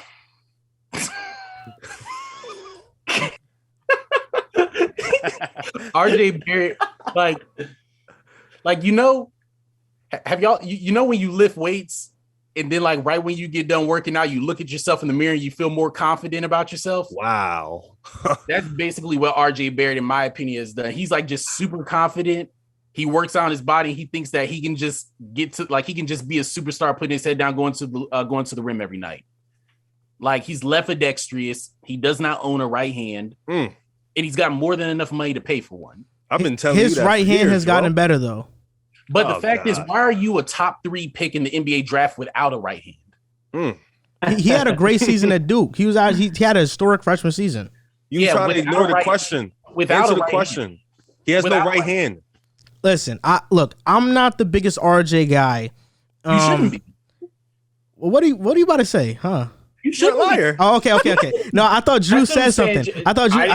My bad. Okay. Oh. So on Twitter, because I had this take the other day. Not the other day. It was a month ago. It was a month ago, right? I used to be an RJ believer, and I was like, you know what? I'm not anymore, because in year 3, I haven't seen enough consistent improvement. He's an inconsistent player, and I got killed on Knicks Twitter for this. I was like, I think his ceiling is like a Harrison Barnes type of player. I don't know if he could be as good as Harrison Barnes. Oh my God! Wow, you serious? I almost just spit up my water. I was like, serious? I'm not sure. I'm not sure. People disrespect how good Harrison Barnes actually was. I mean, are you saying that RJ Barrett? Well, let me ask you this: is RJ Barrett a second option, third option? Where are you putting him at? At this point in time, he's not a top 3 option. Okay, Harrison Barnes was a top 3 option when they won the championship. Nah, he was 4th behind Dre, Clay, and Steph. Draymond is not an option for the offense at any point in his career. That's cap. Facilitating, that's cap. He's facilitated. He's facilitated, and he's gotten his shots based on ball movement, other people being spaced out, and he gets those wide open shots. Okay. But Harrison Barnes has had options as in, we gonna have some sets. We're gonna put it on the wing. Go get us one. Not we need you to score 20 or 30, but we need you to score in order for us to win. That's what I mean by an option. Draymond Green, throughout his career with Golden State, has not been somebody who needed to score 25 points a night in order to win. He just needed to hit 1 or 2 wide open threes just to make people respect him and so the offense can continue to flow. You make an excellent point, and I'll rebuttal it by saying this. That was my knock on RJ, is that I don't know what his role in the NBA is, right? Because he can't be a 3-and-D player because he can't shoot. Right. Is he an elite defender? Is he a great defender? He's not. And the only thing he can really do is finish and drive to the basket. And right now, that's really not in demand in the NBA. So where does he fit? What's his role? That's why, for me, Harrison Barnes was the first thing that came up to me. Not in terms of similar play styles, but just career trajectory. And a lot of people killed me for that take because they view Harrison Barnes, I guess, as mid. But Harrison Barnes and Golden State won a championship. As soon as he was the first option in Dallas, he averaged 19, 20 points per game. He's always been, he's a great role player. You can fit him into most teams in the NBA. He can have a defined role. With RJ, he doesn't have a defined role. And with Randall struggling right now, a lot of Knicks fans want to just give RJ the keys and, let's go where RJ takes us. That's going to take us to the lottery and getting a Jabari Smith or Paulo Banchero or Chet Holmgren. the Knicks are a superstar young talent away from really taking that next step. I don't think Julius fits well next to other stars, which is why I didn't want to pay him big money. We didn't give him a max, so I was cool with it. It was whatever. But ultimately, the Knicks right now, being bad might not be the worst thing because we need a young, talented player that can develop. And Knicks fans are hoping it's Cam Reddish now. I mean, Cam Reddish, he's... You mean Kevin Knox? Yeah, basically. Cam Reddish has all the talent in the world. He just has to wake up one day and say, you know what? I'm actually good at basketball. If he ever does that, then he actually... But it's based off opportunity. What are these coaches going to actually give him the ball? Draymond Green said this on JJ's podcast. He said all potential means is that you have improved shit. And that's a fact. Like, and there's a lot of players in the NBA right now that have potential, like an RJ, because when you say RJ Barrett can be a Harrison Barnes type of player, everybody goes crazy because they view RJ's potential, right, as a third overall pick. They don't view RJ as what he is now, and they never think that what he is now is probably what he's gonna be, you know? So that's the big thing.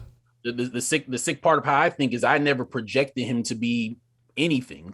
It's crazy because Harrison Barnes was like, he's violating. Why? Wait. Why are we making it RJ. seem like Harrison Barnes was like 4 or 5 picks after RJ Barrett though? He was like a top. He was a 10 7th pick. No, he was a 7th pick. Yeah, So Harrison. He's a good ball player. That's what I'm saying. He was projected to be pretty high. So I don't.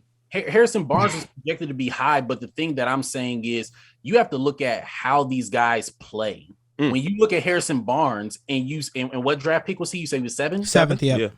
Okay. During that time, Harrison Barnes, 6'8", about 6'8", good size, could defend, had a mid-range jump shot, had a 3-ball, go left, go right. Complete. Didn't need the ball either. Right. Complete player who could, at the very least, be somebody who plays off of the ball and is somebody who can give you some numbers. When you look at RJ Barrett, what I saw watching him at Duke is this. This guy is extremely confident. He's going to jack up shots and get 20 or 30. He can't really shoot that much, and he can't go right. So if he's not in a situation where he has the entire team built around him and he's allowed to do whatever he wants, how good is he really going to be? And so now we're looking at him with the New York Knicks where he wasn't really given the opportunity to be that guy from the jump. You have Julius Randle, who played a whole lot better than people expected. So now we're looking at RJ Barrett having to play a role. Now that's where skill comes into play, skill and IQ. What is RJ Barrett going to be? This is how I was thinking at Duke. On the other side, when I look at Cam Reddish, I say, this guy is the third option on the team, and he looks like he doesn't want to play basketball every day, but yet and still, he is coming in here and getting 11, 12 points a night, and I've watched him in high school walk in and get 50 balls.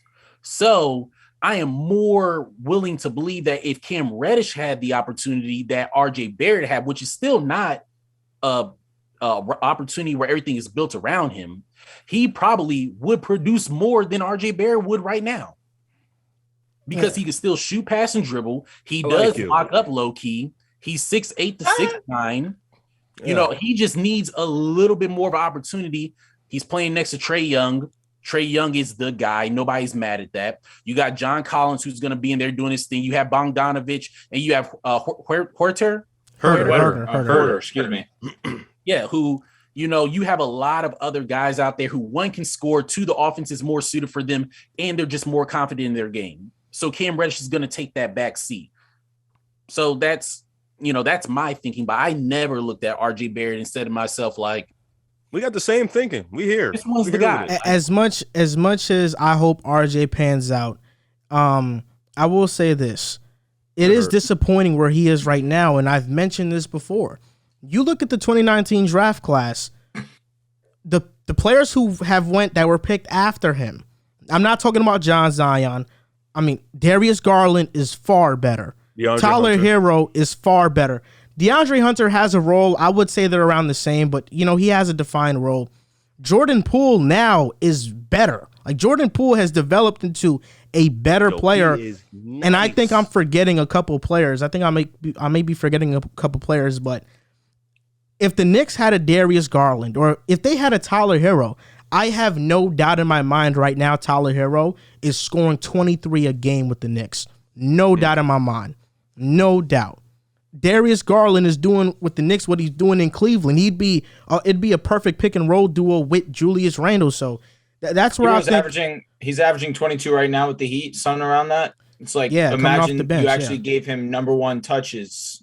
Maybe you're right. Maybe he even touches that 24, 25. Who knows? He probably looks more like D Book right now. Like, just going crazy every single night. So, I know what you mean. It is disappointing with RJ, but back to the original question, what do you think is the main problem with the Knicks right now? Listen, with all due respect to your Knicks, Julius Randle shooting a career low from the field outside of his rookie season, which doesn't even count because he only played one game the year after he gets this enormous contract. It's just one of those situations where you look at, it's a contract year. He's going all balls to the wall to get his money, understands where he's playing, understands the totality of playing in Madison Square Garden, and he plays up to the task until playoff time. And playoff times where we started to see the Randle that we're seeing basically all this season. So Thibodeau gets a little bit of blame, but I look more to Julius Randle because there was a lot of expectations on his name going into this year. You were expecting Julius Randle to be the best defensive player on your team, the guy who was shooting almost 40% from three, the guy who from the field was shooting almost 50% from the field. You are getting none of that. You're getting it minus 10% from both. It's just hard to look at last season and see that Julius Randle and think he's going to be drastically worse, because you can regress from a season to season where you play better one year than the next. That's basketball. Great players don't. 100%. Great players do not fall off a cliff. And that's what Julius Randle's done. And he's put the Knicks in a peculiar situation where now they were expecting to be a playoff or a play-in team, where last year they were the 4th seed. And now this year they're scrambling to be a play-in team and potentially could be a lottery team. So Riv, you kind of said you think it's Tibbs. Yeah, I think it's a combination of both. I think Tibbs, it's really tough because Tibbs, he's very stubborn, like I said. So his lineups are and he puts a lot on Julius Randle. Last year Julius Randle showed you he was their best playmaker, one of their best defenders, their best scorer, damn near their best rebounders. That's four main things on the basketball court. So this year he came in, there's a lot of expectations, like Drew said, and Tibbs just put a lot on him. He didn't, in the beginning of the year, he didn't let RJ operate. As much as we want to say about RJ, you got to give him some opportunity. He's on your team. He's the 3rd pick in the draft. You got to be Kemba. Kemba didn't get, I feel like Kemba didn't get a lot of opportunity. Fournier didn't get a lot of opportunities. A lot of the opportunities was given when Randle had the ball. He was on the court. You get these guys, and you have to let it's kind of like. So I bring it back to Golden State, and because I bring it back to Golden State is because they run plays for Otto Porter, those type of guys. Like they run plays for Wiggins, they run plays for Poole. Like it doesn't matter how low on the totem pole you are on the team. Your coach, if he trusts you, he's gonna run some plays for you. So I feel like with Tibbs, he's so stubborn, and he did the same thing in Chicago. He ran D Rose down like that. Luol Deng led the league in minutes like 3 years in a row. Joakim Noah, he put a lot on his star players, and you guys have. It's different with you guys because you guys have less star players at the top, but you guys have a lot of depth. So I'm confused as to why he's not giving these other guys opportunities quickly. His minutes are up and down. Sometimes he plays 25, sometimes he plays 10. So I'll put a lot of the blame on Tibbs too, but Randle gets some blame too, of course. So HP, you think that RJ will never live up to his Star J Barrett nickname? I didn't even know that he had that nickname. That's sick. Well made it up. Oh, that's Joel. You're sick. That's what I realized. Like, you a sick dude. And look, I like those, but you a different type of sick. All right, like that's nasty. Real talk. Yo. Listen, as much as I'm not the hugest RJ fan, you gotta admit, Star J is a tough name. Oh, look, it's tough when you tough. That's nice. That's true. It's tough when you tough. When you're that dude, it sounds better. Facts. And look, that's facts. Playoff P sounded incredible until I saw Playoff P sounded incredible. Yo, chill off, my boy. Playoff P though, please. Who? Please. Chill little Way playoff off P. man. Way off P. That's what he meant. You sick too. Now that I know you like playoff P, you sick too. You sick too, bro. I prefer a PG-13. That's the guy I prefer. But oh look, that was the coolest name ever. That's by far the coolest name ever since I heard of Black Mamba. Coolest name ever. PG-13. Can't make it up.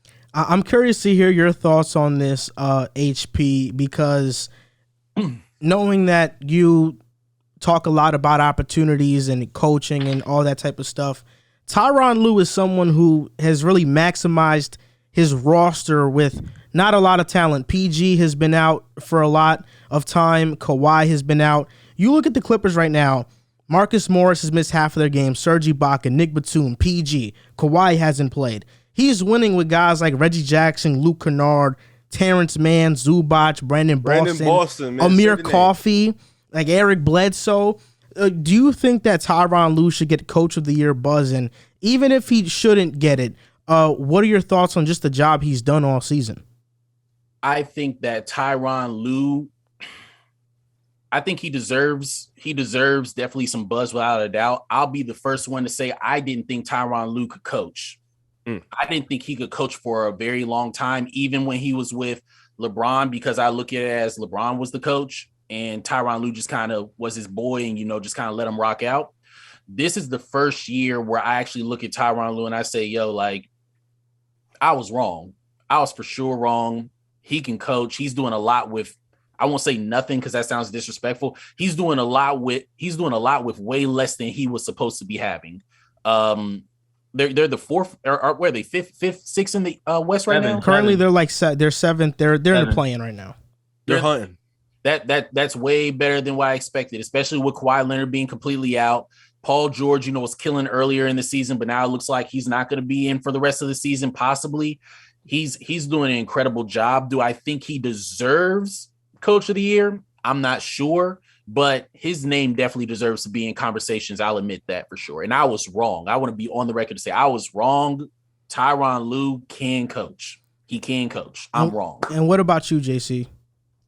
So, I mean, I've been a strong advocate of Tyronn Lue. He's somebody that, when my team was on look for a head coach, I wanted him on my team. Obviously, that didn't happen. But I definitely do think he should get some buzz in the head coach of the year award. I don't think he'd win it just because he's the 7th seed and in the play-in, but just like you said, I mean, he goes into the season without Kawhi Leonard, his best player, got tore his ACL in the playoffs last year, so he's gone. So you come to the season without your best player, so your schemes and everything changes. Your offense has to change to fit Paul George. We get Paul George for about a month and a half to 2 months, then he has that, I think it was an elbow injury that sidelined him. So that's another barrier that he had to overcome as a coach. And that's another adjustment that he had to make. So you're going into the season knowing, one, you don't got Kawhi Leonard all year. And then two, in the middle of the season, my best player, a player who we all feel could be an all-star starter if he was playing, now he's out. He's winning games with people like, and these are good players. Luke Kennard's a solid player. Zubac is a solid player. Boston's a good player. Amir Coffey is good. Morris is good. These are all good players, but these aren't players that we look at and think, oh, these guys give me the best opportunity to win every night. Because at the end of the day, a lot of these guys are inexperienced or just have never been that guy.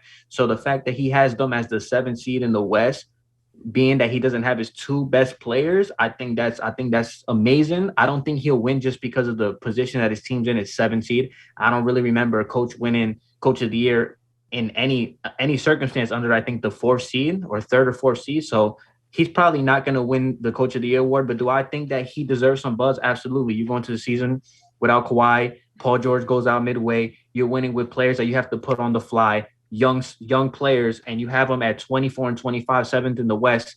Paul George comes back, he's going to help your team, and maybe he can help you get higher in the standings in the West. So I definitely applaud Tyronn Lue for what he's had to go through this year, and I definitely think he should get some buzz because I do think he's a really good coach. Riv, I'll save you for last, bro. No disrespect, all right? You're the main attraction. You can go last. That's your boy. I'm going to be honest. Has he done a great job? Yes. Coach of the Year buzz, for me personally, I can't I'm agree glad to you that. went before me. That's exactly why I knew you could give me a little bit of an argument against this. That being said, Eric Spoelstra, Monty Williams, JB Bickerstaff, these are all guys that if I'm looking at it from now to the end of the season, the Heat are going to be a top 3 seed in the East. The Cavaliers are probably going to be a top 4, at worst top 5 seed in the East, and that is a strong overachievement for what they were projected going into the season. And the Phoenix Suns, who statistically are the best team in basketball. I'm going by record. That's the word I was looking for. But record-wise, thank you. The job that Monty Williams has done over in Phoenix with DeAndre and JaVale McGee being out basically in and on and off throughout for at least the last couple months, the last month of basketball, at least since the new year. And he's only lost 1 game since 2022 started. Monty Williams needs his respect for what he's doing over there in Phoenix. Now, Eric Spoelstra, who's had to dig so deep into that bench of his and is just continuously winning game after game. It's credit to what Spoke is doing. And now JB Bickerstaff, who over in Cleveland had them at one point as the 2 seed in the East, who are now the 4 seed. And they were the 2 seed. They were never higher than us. They were the 2 seed. Yes. I don't know about that one, but I continue. All right. And now they're the 4 seed. And what he's been able to do, how quickly he's been able to change that culture in Cleveland needs acknowledgement. Since LeBron has left, they have struggled mightily to put together a team to actually contend in the East. Now you see their best scorer statistically in Colin Sexton go out, and suddenly they're better than they were before that. You have Darius Garland playing at all-star level. He's been absolutely outstanding, scoring the basketball, playmaking wise. He's been amazing. You have Jared Allen, who has played the best basketball of his career without a doubt. On a defensive, offensive level, he's been stellar. Evan Mobley, who right now has to be the leading candidate for Rookie of the Year, defensively, offensively, he's been amazing. And it's a lot of credit to what JB Bickerstaff is doing over there. He's helped change that culture around. So has Tyronn Lue been great? No doubt. For what he's been dealt without Kawhi Leonard, without Paul George, with Reggie Jackson being his best scorer right now, you have to give Tyronn Lue the respect that, without a doubt, I give him nothing but praise. But I can't look at him as a coach of the year right now, given the fact that Monty Spoke and JB Bickerstaff are doing what they're doing, and they're sitting at where they're sitting at the standings. You're wrong. You're completely wrong. And listen, if Tyronn Lue if he ends up being the 6th seed in the West and Paul George doesn't come back, he should win Coach of the Year. If he doesn't win it, the only guy who should get it over him is Eric, because he's dealt with these same type of injuries that he's dealt with. Jimmy Butler has been out. Bam has been out. The Suns haven't lost. They might win 60 games. Listen. Let me. I let y'all speak. I didn't say you're wrong. You're wrong. I let y'all speak. You gonna come that crazy? You better come with some facts. Oh, listen. When Paul George went down, the Clippers were a 5th seed. They were a 6th seed, a couple games back from 5th seed. Paul George goes down, right? And since Paul George has gone down, the Clippers have 3 20-plus point comebacks. 3. I actually have them right here. Let's on January 11th versus Denver, down 25 points. They end up winning that game 87-85. Paul George did not play that game. Neither did Kawhi. Against the Sixers, the MVP, right? We all agree, the MVP on January 21st, down 24. They win 102-101 in Philly. That was in Philly on the road. Against the Wizards on January 25th, Bradley Beal, he's the best player on the court. We can all agree he's the best player on the court. They're down 35 points. They win 116-115. Like Joel said, Marcus Morris has missed time. Reggie Jackson's missed time. Bledsoe has missed some time. Now Reggie has guys. Pardon me. He's putting in guys with Amir Coffey, Brandon Boston Jr., who was a rookie. Like they were when Paul George went down, they were the number 1 ranked defense in the league, but they were the worst defense at protecting the paint. They also their percentage. I forgot how to say the stat is they had the most wide open shots, and they were one of the worst teams shooting those. So they missed a lot of wide open shots when Paul George went down. Offensively, they're one of the worst offenses in the league. They're not that good offensively, yet and still they find ways to grind out wins with like SPC. I don't want to be disrespectful, but like players like Reggie Jackson, Terrence Mann, like these aren't star players. These are just good rotational players. You mentioned Monty Williams, Chris Paul's there, Devin Booker's there, DeAndre Ayton is there. You mentioned JB Bickerstaff, Darius Garland's there, Evan Mobley's there, Jared Allen's there. You tell me if Darius Garland misses a whole season and then Jared Allen's going to go out for the same time Paul George is going out, I guarantee you they won't be where they are with JB Bickerstaff as coach. Same, Monty Williams is probably a little different because, well, I don't know, because Chris Paul goes out, we don't know. But I'm saying with Tyronn Lue, what he's done with this roster, there isn't a star on this team that's playing for him. He's got them fighting in the West with the Jazz. Now, I'm not saying they're going to win the championship. Nobody's saying that. I'm not even saying they're going to win a playoff series because Paul George, I'm saying if Paul George, because he might miss the season with that elbow injury, if Paul George goes out for the rest of the season and Tyronn Lue wills this team to a 6 seed, he definitely, let me not say win it, but he should be a finalist for Coach of the Year because he's dealing with literally not a bad roster, but not a good roster where he should be a 6 seed in the West. That's ridiculous, Riv. And the reason why that's ridiculous is because you said the West. Like, the West has been the West of old this season. The East is more competitive than the West this year. That's just a fact. For me to be getting Coach of the Year buzz, you need to be top 5 in that running. I look at Monty Williams, he's ahead of him. None of you mentioned him. Taylor Jenkins with Memphis, he's ahead of him for sure. Mm-hmm. Your boy Billy Donovan with Chicago, yeah, he's definitely ahead of him as well. Can I ask why Jenkins is ahead of Tyronn Lue when he's a worse seed than the Clippers right now? Taylor Jenkins coaches for the Grizzlies. They're the third seed. I'm sorry, bro. I thought you said the Timberwolves. I apologize. Go ahead. No. That's the guy. He said they would be 5th seed too. By the way, that's how good he thought they'd be. Yeah, they're close. Yeah. So okay, I'll give you for sure. The Grizzlies head coach. So Monty Williams, Taylor Jenkins, JB Bickerstaff. I look at Billy Donovan. Yeah, he deserves it more. And then to name one more, Eric Spoelstra. That's 5 right there. No, stop right there. Answer this question real quick. How many of those coaches had to deal with 2 of their superstars missing a lot of time? Well, I can tell you that Billy Donovan has dealt with COVID all year. Right now, you guys. You didn't answer the question.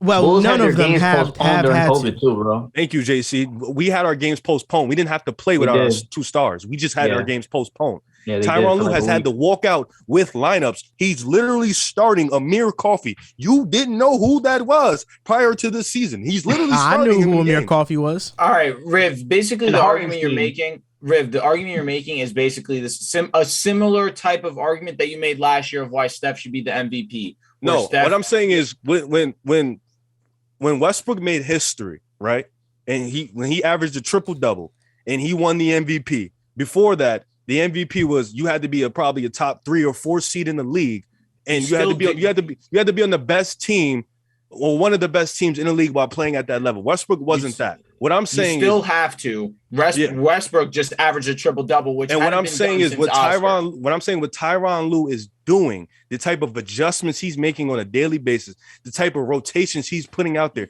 He's literally going out there and he's out coaching teams. Like he's out coaching teams. He's going out there and he's not having the most talent. He's out coaching other coaches and he's winning these type of games. There's no way you can sit here and say he can't get a nod if he's doing it with the same way how we love Joker and we give Joker all this praise, bro. He's doing it with less. We have to look at Tyronn Lue and say, well, he's literally doing what the Joker is doing with less. If you really think about it from a coaching perspective, the difference is that Tyronn Lue is keeping the Clippers afloat. That's why I said the teams that I mentioned, JB Bickerstaff has overachieved. Like, by far. I mean, nobody thought Cleveland would be a top 5 seed in the East. Yeah, nobody. They're number 3 right now. The Grizzlies have overachieved. They're tied. Mm-hmm. Even Chicago. I mean, for them to be a number 1 seed, I mean, I thought they'd be a top 5 seed. I thought they'd be the 5th seed, but they've overachieved. Billy Donovan taking a team who wasn't in the playoffs to a top 3 seed in the East. And then Monty Williams. The Suns got a lot of slack for last season and how a lot of people called them a fluke last year. And now this year, you talked about DeAndre Ayton being out. It don't matter who's playing that center. And I've been told you that. I've been told you that Ayton is replaceable. You got Bismack Biyombo averaging 12 and 10. Facts. Like, come on, bro. But they're missing Kawhi, Leonard, and Paul. Like you just said, You just said the Cavaliers overachieved. This panel, this pick a side panel, had the Clippers with Paul George. The highest they can go is a 6 seed. That's what we had them. That's correct? what they're at. They're lower. That's what I have. No, but I'm saying, and then what? See, this is you missed my. I called them a playing team with PG. Exactly, with PG. And what I said was, if Tyronn Lue scratches them to a, because they're 8th right now, he gets them to a 6. They're 7. They're 7. Seed, 7. They're 7. If he gets them to his 6th seed, there's no way you can look at him any other way, because you had him with Paul George as a play-in. So if he overachieves that without Paul George, then you're how can you not look at his overachieving in itself? He doesn't have Kawhi. He doesn't have PG. Let's stop living in this fantasy that you want us to give into. He's a 7th seed right now. Will they be the 6th seed or no? With all, my point is, do you think that they could gain 4 games over Denver right now with the team they currently have? Hell no. No, I don't think so. But so there you go. So then throw whatever you're thinking out the window. It's not going to happen. Just because wait. So you can believe the Lakers can still win a chip, but I can't believe that the Clippers can grab the 7th seed. That's what we're doing here. That's what we're doing here. Hold on, you believe the Lakers can still win a chip? Yes, he believes that, but I can't believe the Clippers. I'm a Laker fan. All right, like can I get some slack? I'm a Laker fan. This is crazy. No, you cannot. HP, that's so messed up. I got LeBron, I got AD. That's really what I need. Wait. And you know what's funny about that, Drew? They're literally higher than your Lakers. With LeBron, with AD, with Westbrook. They're literally higher than them. Listen. So that's the funniest part to me. I'm just saying, we need to start. He's doing the Joker. He's doing a Joker-like personality. Like, he's doing that as a coach. Like, you can put hypothetical, but put another coach in that situation and tell me if they can do what Tyronn Lue does. Aside from Eric Spoelstra, that's the only guy I think who can really do what he do. But other than that, can you really tell me another coach that can do what he's doing right now? Tom Thibodeau. Oh God. Steve Nash. Like, there isn't another coach, and that's nasty. There isn't another coach. All right, Rev, you you made your point, but then again, you said he has to be the 6th seed to get that nod, and you don't believe he'll be there. So at the end of the day, the answer is no. Yeah, but I think he should just get some credit, man. Like, he's 7th seed right now. Oh no, we're giving him credit for sure. Mr. Minnesota here, they're below him. You're Minnesota boys. Not all for the time long. in the world. Not for they're long. below him. Not for long. Can you stop, bro?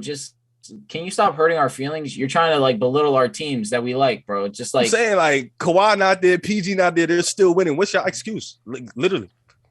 AD's been out for almost 2 months of basketball. LeBron missing time. The Lakers just stink, bro. There's no excuses. The Lakers just suck.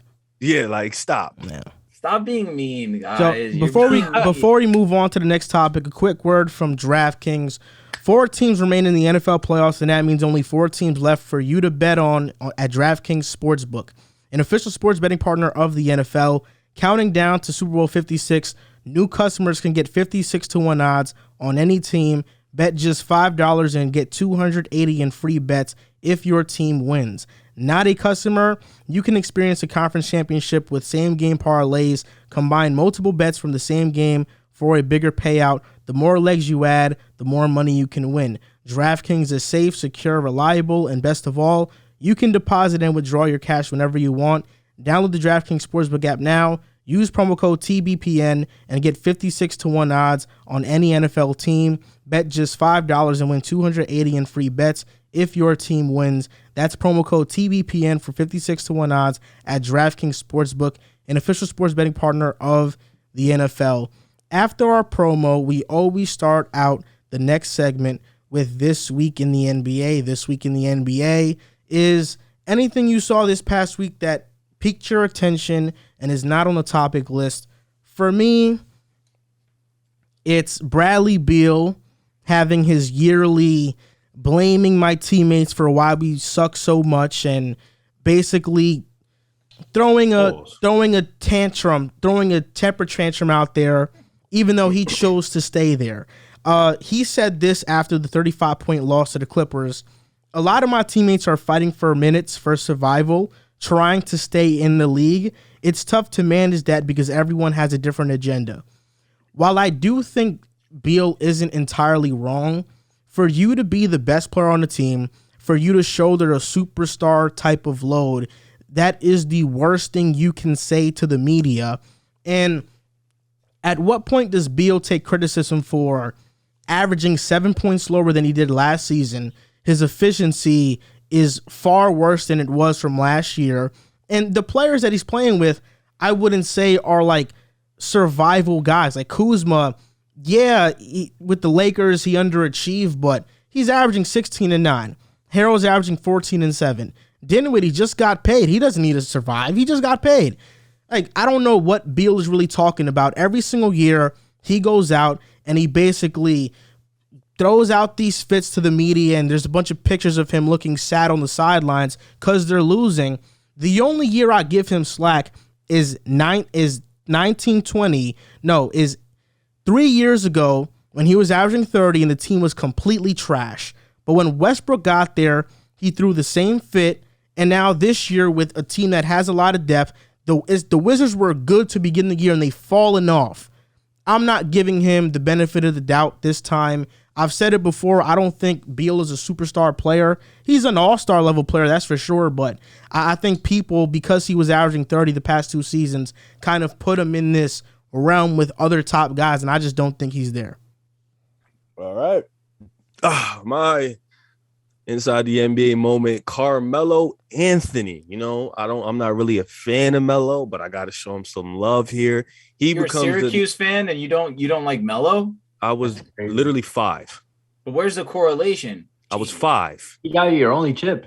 I was 5.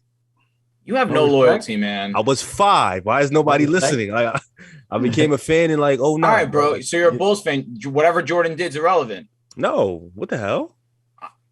I root for D-Rose. Make it make sense to me. But all right, go ahead. Here we go. Carmelo Anthony becomes the 9th player in NBA history to reach 28K.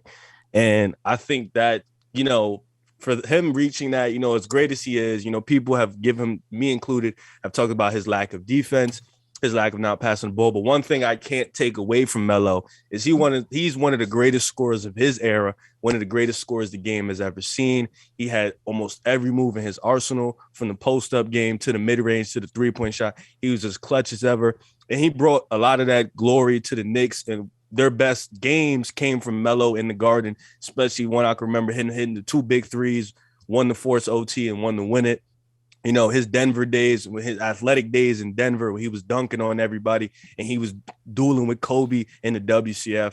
So for that, I got to give Melo some love because, being the 9th player to get 28K is still impressive nonetheless. All right, this week in the NBA for me, I want to talk about Pascal Siakam. I feel like he's a ball player that has been under the radar this season. And this past week, averaging over 21 points per game, 8 rebounds, 8 assists, shooting over 52% from the field. He's been doing his thing. Raptors have been on and off, hot and cold throughout this season. This past week, they split. Exactly. They've been win-loss. But Pascal Siakam, a lot of the credit's been given to Fred VanVleet, and rightfully so. Fred's been amazing. But when are we going to start to address Pascal Siakam and how great that he's played?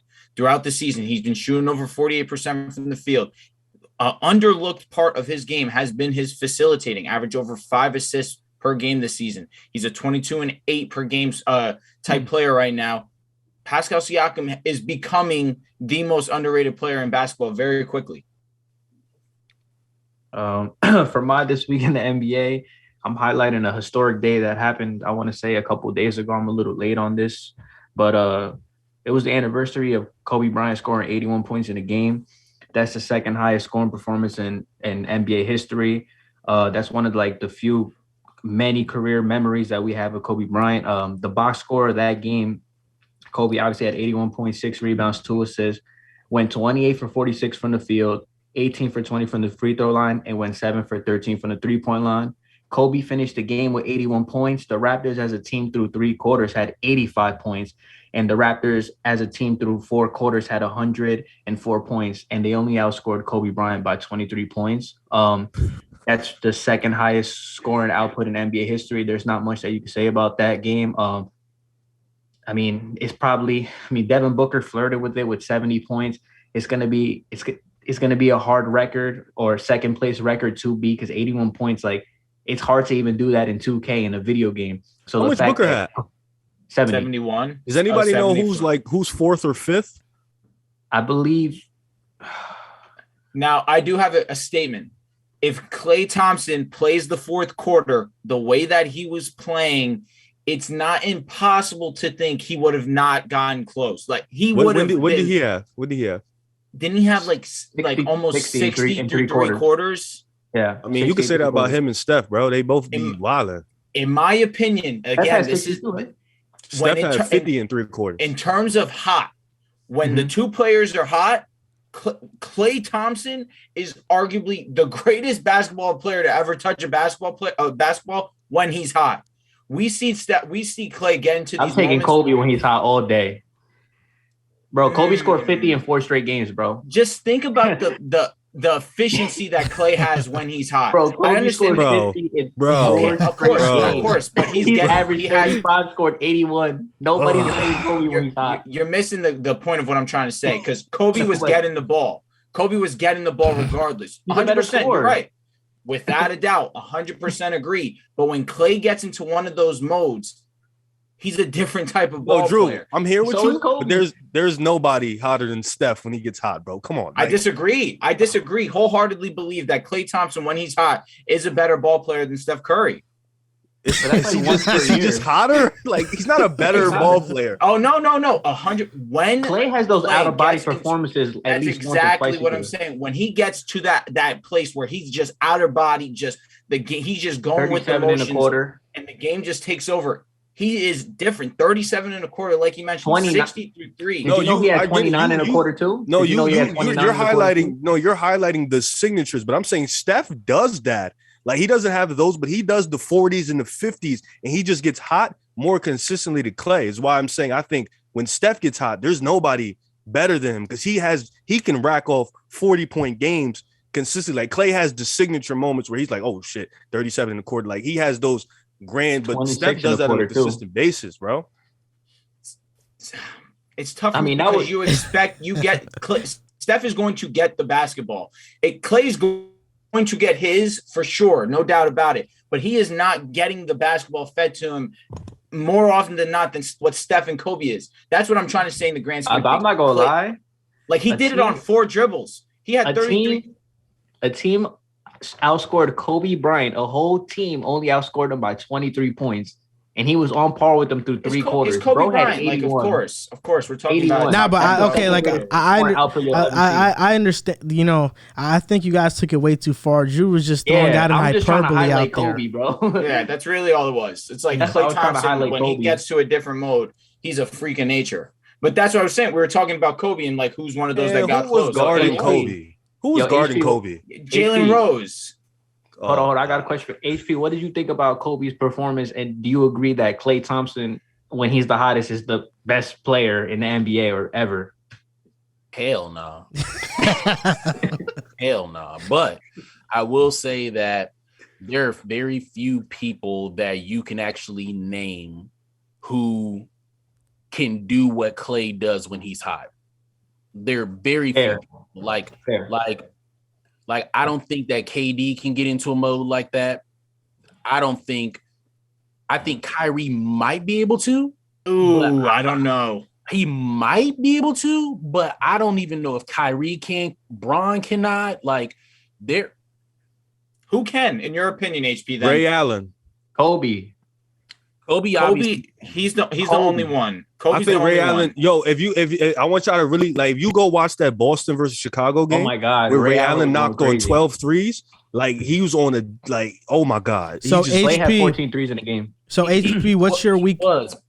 He was, but the thing is that we see Klay do this like you said, about 2-3 times a year. You know, so it's kind of like we got to keep in mind that we are comparing one of Ray Allen's moments to a Wednesday afternoon game against the Sacramento Kings. Mm-hmm. You know, like there's a reason why people say, yo, listen, if you get to game 6, Klay Thompson go have game 6. Mm-hmm. That's a normal thing. So there is very, very, very few people that I can name that can blow up in points like Klay. I think Steph is capable of it. I think Kobe is capable of it. MJ? It's hard to say because I do think that he can, but at the same time, Klay is shooting threes, whereas MJ was going to hit 12 mid-ranges in a row and get 4 dunks. And that's still only going to come out. And that's still going to come out to 30. I believe MJ has the highest scoring playoff output still to this day. I think he has 69 against Cleveland. Not sure. He does, but how many shots was he taking to get it? And don't get me wrong, I'm all for MJ. MJ's the guy to me. But, it's like, how many shots is he taking? And then what is the offense being ran for him? Whereas Clay is really just kind of floating around, playing off the ball and just jacking it when he gets it, but he's making all of his jacks. So it's like, fair. It's hard to say. He scored 60, 11 dribbles. He went 8 for 13 from 3. It's just when he gets into one of those modes, there are so few players that I would take over him when he gets to that level. So HP, what is your this week in the NBA? Man, I know it's something that people have already talked about, but I gotta go and say anyway. This week for NBA for me was the passing of Kobe Bryant. Kobe Bryant is my favorite basketball player. Clearly, I mean, that's a tough photo. That's the best sports photo ever. I appreciate you, man. Thank you. Kobe was my guy for real. I played in Beans in high school. I played in Beans in college. And I remember the day before his passing, I was on Twitter arguing with people about Kobe Bryant being top 3 greatest players of all time. I was going back and forth with people, and people were calling me idiots and all types of wild stuff. And I remember sitting down on the couch and opening my phone and seeing the reports, and I just completely lost it, because Kobe is one of probably 2 people who I actually cared to meet in life, so I think that he has so much to give to the game beyond just getting buckets. He was very different opposed to a lot of other basketball players you see today, where he was coming back and giving knowledge to people. And he was, what I like to say all the time, is creating sickos. He's one of the last sickos that I've seen in basketball. Kyrie is probably the next closest thing, and Clay is also in that category. Just a sick dude, somebody who didn't care about his efficiency. He didn't care about what his stats were. He played every single game with the intention of trying to win it. And I think that we don't see that as often with people wanting to, be efficient and have their stats for contract time and, all those different things. And I just want to take the opportunity to just say that, I appreciate Kobe and everything that he brought to the game, what he's brought to the world. Prayers to his family, as well as all the other people who lost their lives in that tragic accident. And I hope that somebody picks up what he left off. I hope that there's a new generation of kids that pick up what he left off, and we can just get back to watching high-level sick basketball. Yeah, that's awesome, man. And before we go on, a quick shout out to both of my cousins. My first cousin being Melvin, who took me to the Rams game. We were driving all around LA. I went there. We went to the playoff game. And to my cousin David, who his birthday is tomorrow. Sir. So happy birthday to him. Happy early birthday to him. When this comes out, it'll be his birthday. So happy birthday to him. This next topic, I'll start off with you, Riff. Yo. James Wiseman still has no timetable for his return. Should the Warriors be concerned? No, I don't think so. And I think it's because of the timeline of how the Warriors are going.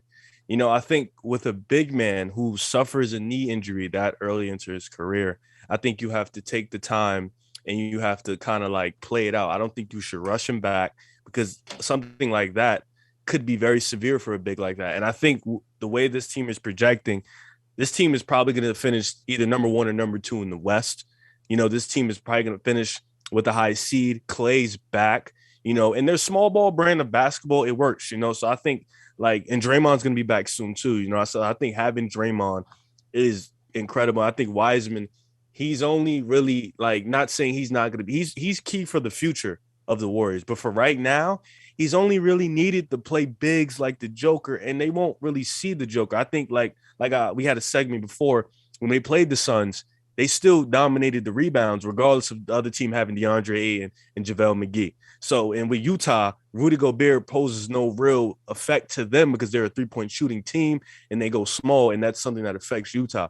So for James Wiseman, they got him to be that type of big body, and Denver isn't going to really threaten them because they're injured. So they don't really need him at the moment. I think they can take their time with him. And then, of course, like we were talking about before the show, with Jonathan Kuminga, the way he's playing when he gets the minutes, and then Jordan Poole being who he is, Otto Porter being that solid guy for them. They got JTA. Damian Lee stepped up his game a little bit as he's been getting more minutes. They got these solid role players. They have 10 deep now. So Wiseman, I don't even know how he would fit in. Kevon Looney, I love to rant about him because he's just so bad to watch sometimes. He's been really good for them defensively and rebounding wise. And he's been doing a lot on the offensive end for them too. Sneaky, showing some moves. I remember me and JC was laughing one time because they ranked him as the next KD on YouTube on Ballers Life. They called him the next KD. And we was just laughing about it for a long time. So yeah, they don't need him right now. I think they're in the right position. They're in a great place right now. They can just take their time with him. Okay, and what do you think, Drew? This is a tough subject for me because I am very adamant on the fact that I understand that you have Klay Thompson and Jordan Poole has shown great flashes, but that pick comes around and you pass up on LaMelo Ball.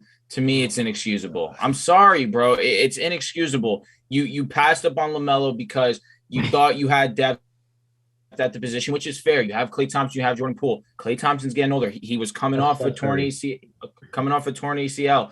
You could have paired him with Steph Curry to not only facilitate Steph Curry the basketball, but really get another scorer in. Draymond's there that can get their own bucket.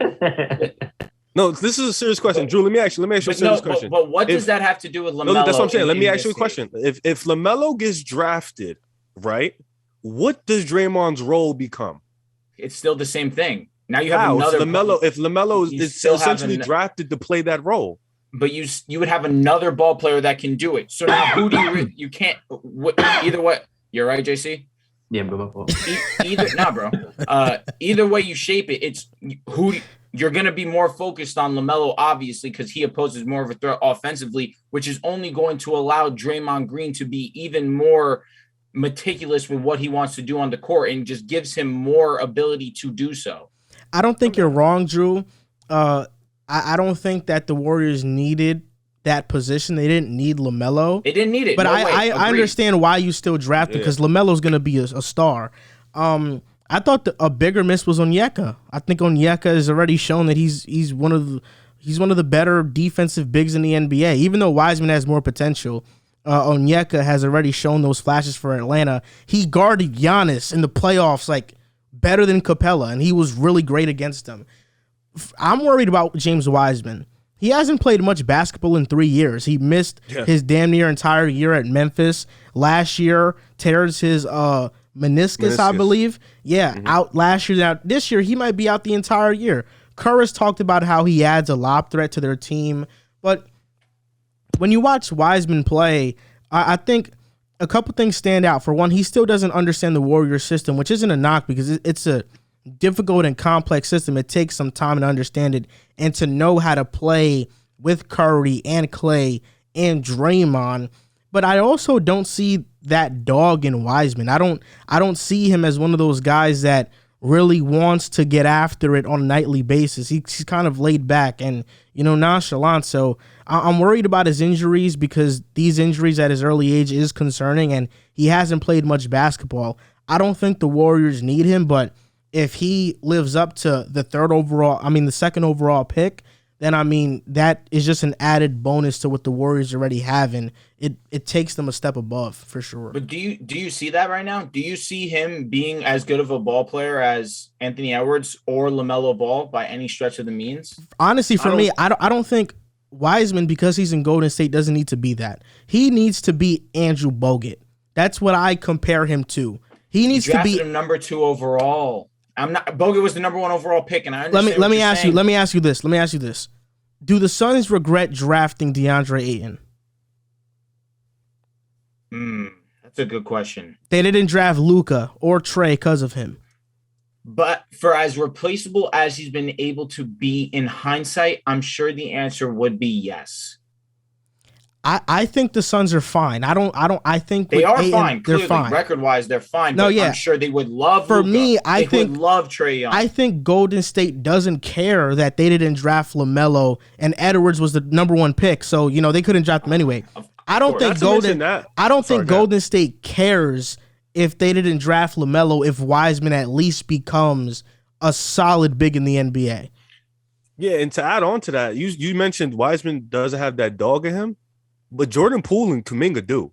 It's in those two guys. So you have those two guys, and Wiggins didn't have that dog when he walked into Golden State. Like he was very laid back, didn't really care. I'm the number 1 pick. I got my money. So it's like, and like you said, Wiseman hasn't played ball, so it's like it's gonna take some time, obviously. But the way their timeline is set, they can take as much time as they need with him. They don't need to rush the process. And I do understand, Drew, LaMelo is somebody you don't miss on because of his star potential. But in a situation where you have the best point guard in the league, you have one of the best 2 guards in the league when he does play, and you have the best defense, one of the best defensive players in the league, it's okay to miss on a star like that because your timeline isn't where you need it. You feel me? Wiseman was something they needed. Not needed, but like down the road, they're going to need. So I think that was the right pick in hindsight because you still have Steph, you still have Clay, and you saw Steph last year. You see Steph now, granted, he's been struggling, but he's still one of the best players in the league. I mean, Clay,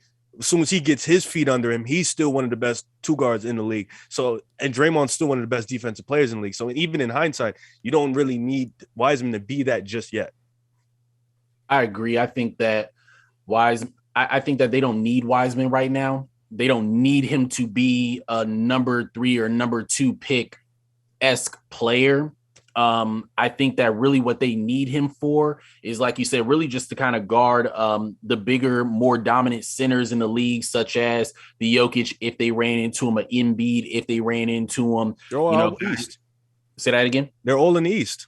Exactly. So if they ran into those guys, that's the only time where I could see them possibly using him. But then at the same time, because he hasn't played a lot of basketball, and when we go off of what he has done when he was playing, IQ wasn't that high yet, a lot of bonehead fouls, a lot of, just immature things. And this is the thing that makes me a little conflicted about him.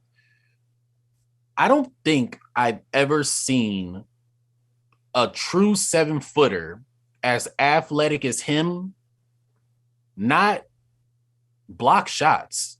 His timing is very bad. Yeah, like really think about it. Just anybody chime in. Do you ever notice James Wiseman trying to block shots? Like actually jumping and like trying to swat and block shots. It almost seems like he doesn't know he's 7'1". And as if he's trying to like wall up and like take charges or something. Like you never really see him going for blocks. Maybe that's because he's worried about his knees or his feet. Maybe just something hasn't clicked yet. But do y'all see that, or is that just me during the time he did play, along with bad fouls and things of that nature? Rev, you can answer that question. I see what he's talking about because I think a lot of it is James Wiseman's. Let's be honest, his lack of knowledge on the court. He has not played the right amount of basketball in the last 3 years. All we remember really is his high school career. He played 2 games in Memphis. They were against bums. You get the early, when you're at college, you get the early scrubs first. You get your stats up. He dominated those guys. But even then, when you watch those games, the guys were 6'4". He's 7 feet tall. He's going to do that. And even then, he's bobbling the ball. He's like, I don't want to say he's Kwame Brown like a bust, but Kwame Brown, a lot of his problems sound like the problems James Wiseman had. He's bobbling the ball, doesn't really understand quite the big men things to do. IQ's low. So it's like a lot of it is he just hasn't played ball enough. So it really is tough for him, but he's in the right system for me personally. Kwame was actually a good defender, though. That is true. He was. I think that he is in the right system. I think that he is going to do well, as far as, God willing, he, doesn't get injured and, his body holds up. As far as, the LaMelo Ball take, I don't think that Golden State is missing out on not drafting LaMelo because, like we had said before, LaMelo Ball, 6'7", 6'8" point guard, he is trying to facilitate. And you were saying how, well, what does that do for Draymond? We can't pretend like Draymond Green is multifaceted on the offensive end. He's not. Right. 100%. And nothing against him, it is who he is. So he's almost the equivalent to early Lonzo Ball in Draymond and on the offensive end. And what I mean by that is this: if he doesn't have the ball in his hands, what else can he do offensively for a team? He needs the ball in his hands. So yes, is LaMelo, a star in the making? Absolutely. But bringing him in, LaMelo would have been most likely playing off the ball. Otherwise, Draymond Green would have been null and void, which then means, does LaMelo Ball develop into the star we're seeing today? Because he's a point guard. He's not a shooting guard. He's not a small forward. He's a point guard. So I think that it's better that LaMelo went over to Charlotte. I think that was a better situation for him. And I don't think that Golden State is sitting back thinking, dang, we should have grabbed him. And I think the same thing for Anthony Edwards if he was available after the first round. I don't think Anthony Edwards is somebody you grab either. And what do you think, JC, about James Wiseman? I mean, I'm kind of in the realm of agreeing with all of you. I don't think they really need James Wiseman because this is a team who most people have picked to win a championship, and he wasn't on the roster. Neither was Klay. You get Klay back, we could all agree Klay's the second most or third most important player on his team for it to be a championship contender.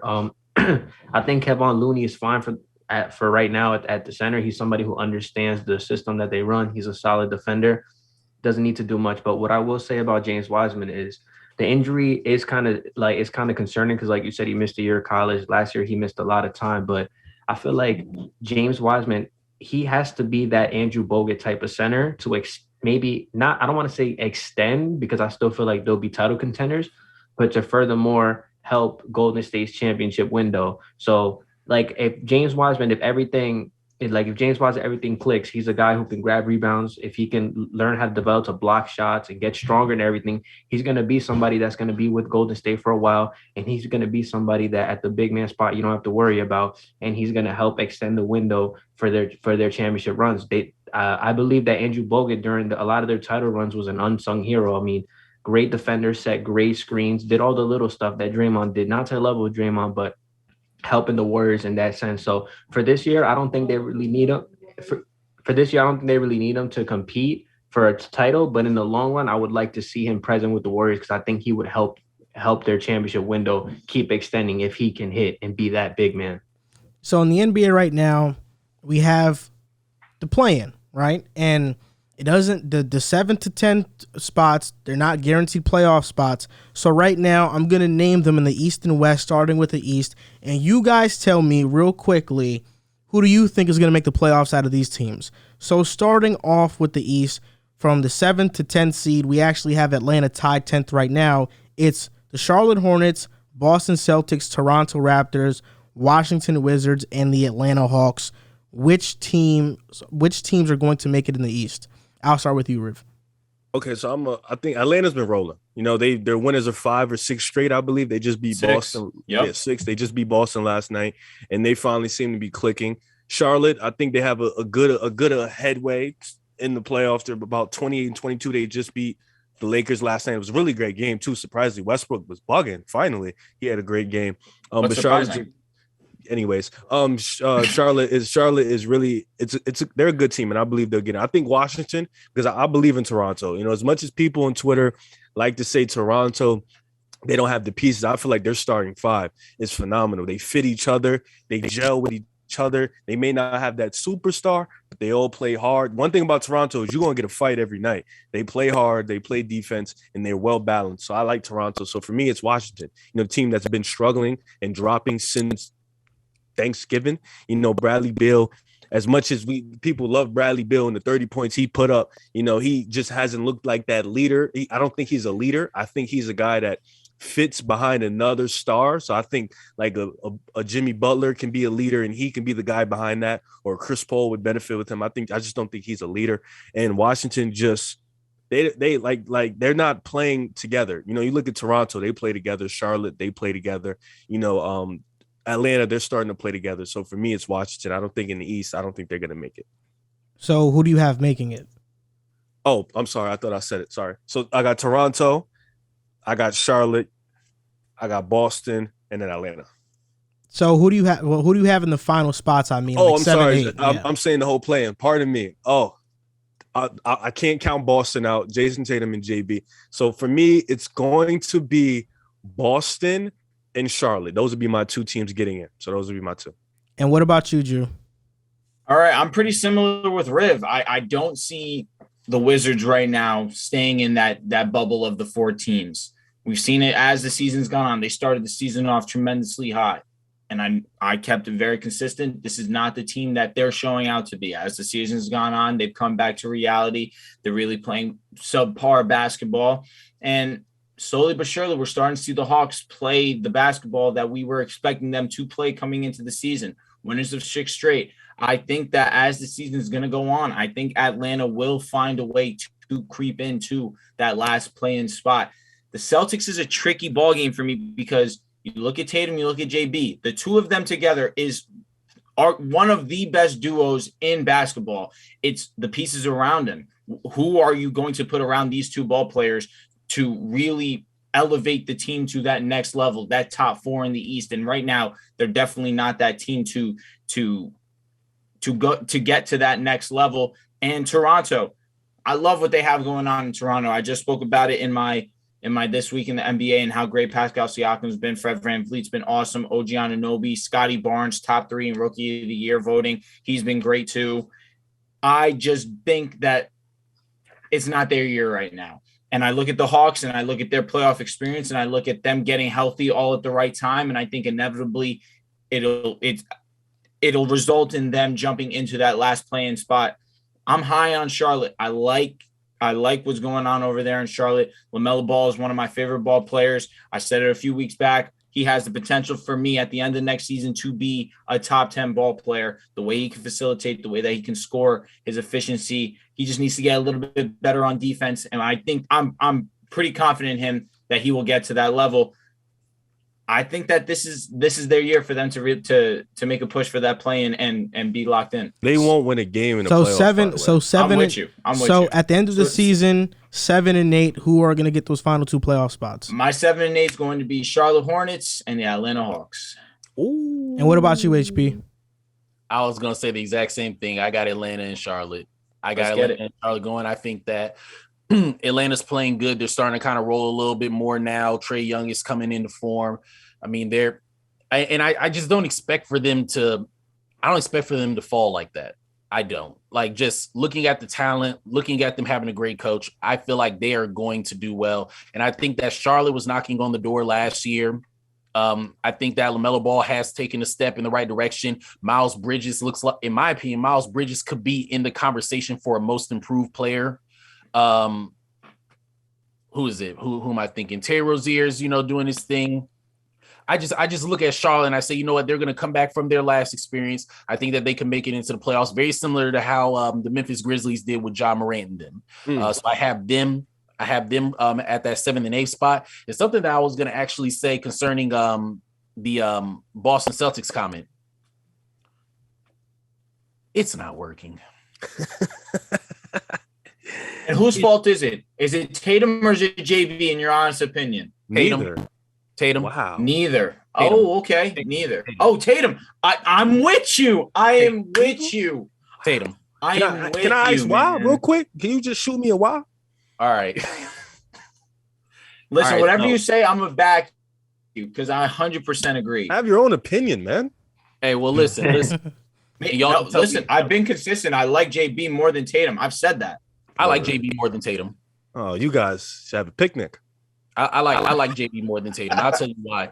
So I think, first of all, let me say this. Tatum is a way more talented basketball player than Jaylen Brown. Yep. He's a way more talented basketball 100%. player. Like, if we're looking at on paper, Jason Tatum is one of the most talented basketball players in the NBA on paper. Like, he's in conversations next to Kevin Durant, Steph Curry. To me, talent-wise, he's beyond Paul George. On paper. Okay. The issue that I have with Tatum And it's been my same issue since I saw him when he first got with the Boston Celtics. It looks like he watched nothing but Tracy McGrady and Kobe Bryant highlights all of his career, but he never watched a full basketball game. I'll let that sit for a second. I'll let it sit for a second. So you talk about his contested shot taking. Yes. Okay. Every time you watch Tatum, it's like he doesn't know that when you catch the ball and you're wide open, if you want, you could just shoot it. Yeah. Everything has to be a dribble combination, a series of moves. And don't get me wrong, it's beautiful to watch. I love it. It's beautiful. Like, hitting side steps, falling into Madonna's lap. It's incredible. I love it. So he makes the game harder. He makes it way harder than it has to be. The thing that I look at with Jaylen Brown is this. Jaylen Brown gets it done with less talent, and he's more efficient. He knows how to score without the ball in his hands. He crashes the boards. He gets in transition and gets finishes. He gets to the rim, when he does have the ball and get with finishes. He has basic moves. He's gonna do a cross, a hard snatch, fadeaway. He's gonna go right, spin back left, hit a fadeaway. He has very basic MJ and Early Bean-esque moves, but he doesn't have the talent of Tatum. So it's easier for you. And the thing about it is, when you look at their numbers, Tatum's numbers is better than Jaylen Brown's. Points, rebounds, all that. But it's not drastically bigger. Yeah. So if I can look at somebody who gets me 26 points with less dribbles and can play off the ball and on the ball, it's easier for me to say, you know what? I'm a rock with Brown. If Tatum could just make the game a little bit more simple for himself. That doesn't mean he doesn't have to still do the moves in the series of dribbles that he does. But if he could make it just a little bit more simple, he will see an increase in his points per game, and he will work a lot better with Jaylen Brown, or better yet, I should say Jaylen Brown will work a lot better with Tatum. I look at both of them, and it's like nobody can play good on the same night. Tatum has 40, Jaylen Brown has 12. Jaylen Brown has 50, Tatum's got 18. And it's like, it can't work because y'all are playing the same position and y'all are both trying to prove that y'all are one of them ones. And the thing is, y'all are both one of the ones, but somebody's got to be willing to say, all right, look, this is going to be my role. I can still get 30 in this. And the other person has to be willing to say, all right, you know what? I got to figure out how to get 30 without having 30 dribbles before a jump shot. So I put it more on Tatum as being the better basketball player, as being the face of the franchise, that he should be able to figure it out. Jaylen Brown has done more than enough, because I don't think anybody on this panel would say right now that they thought Jaylen Brown would be what he is today, seeing him at Cal. He has developed his game. He has hit more jump shots. He's got bigger. He's got stronger. He's become more of a defensive basketball player. He has done everything possible, and he has been durable throughout his career. Tatum's got to do something. Tatum has to make a move somewhere. I just don't think it's working. And if we're being honest, I'll say this and I'll let it go. If we're being honest, Zach LaVine and DeMar DeRozan are actually doing what a lot of people expected Tatum and Brown to do in year 3, and they're doing it in year 1. Extremely accurate. If you're Boston, are you giving up on this duo? And if you are, who are you? You're trading Tatum, is what you're saying, right? No, am I ready to give up on the duo? I'm about ready. I've been fighting for it for a long time. I'm about ready, because when I watch them, I say to myself, this reminds me of young T-Mac and Vince Carter in Toronto. But if I have to make the trade, I would probably trade Jaylen Brown. The reason I trade him is because Tatum is the superstar, and he is capable of getting it done on a very, very high level. What I will have to do is put somebody around him who may not be as talented as Jaylen Brown, but can play more of a off-ball role as far as catch and shoot, a more of a basic talent, perspective of a player opposed to Jaylen Brown, if that makes sense. Yeah, because with Jaylen Brown, you limit the ceiling. With Jason Tatum, you just have to find players who can ease him down, pretty much. Put it like this, and nothing against your Knicks. It's like Jason Tatum would fit good with the New York Knicks, because nobody out there for real has any business trying to go for 40. Everybody's going to more so assume their role and let Tatum just be that guy. And y'all could possibly win a whole lot more games.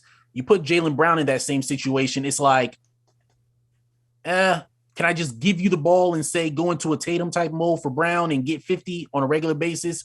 I don't know if he's that type of a guy. JC, who are your two playoff teams that are going to take the 7 and 8 spot? In the East, right? Yes.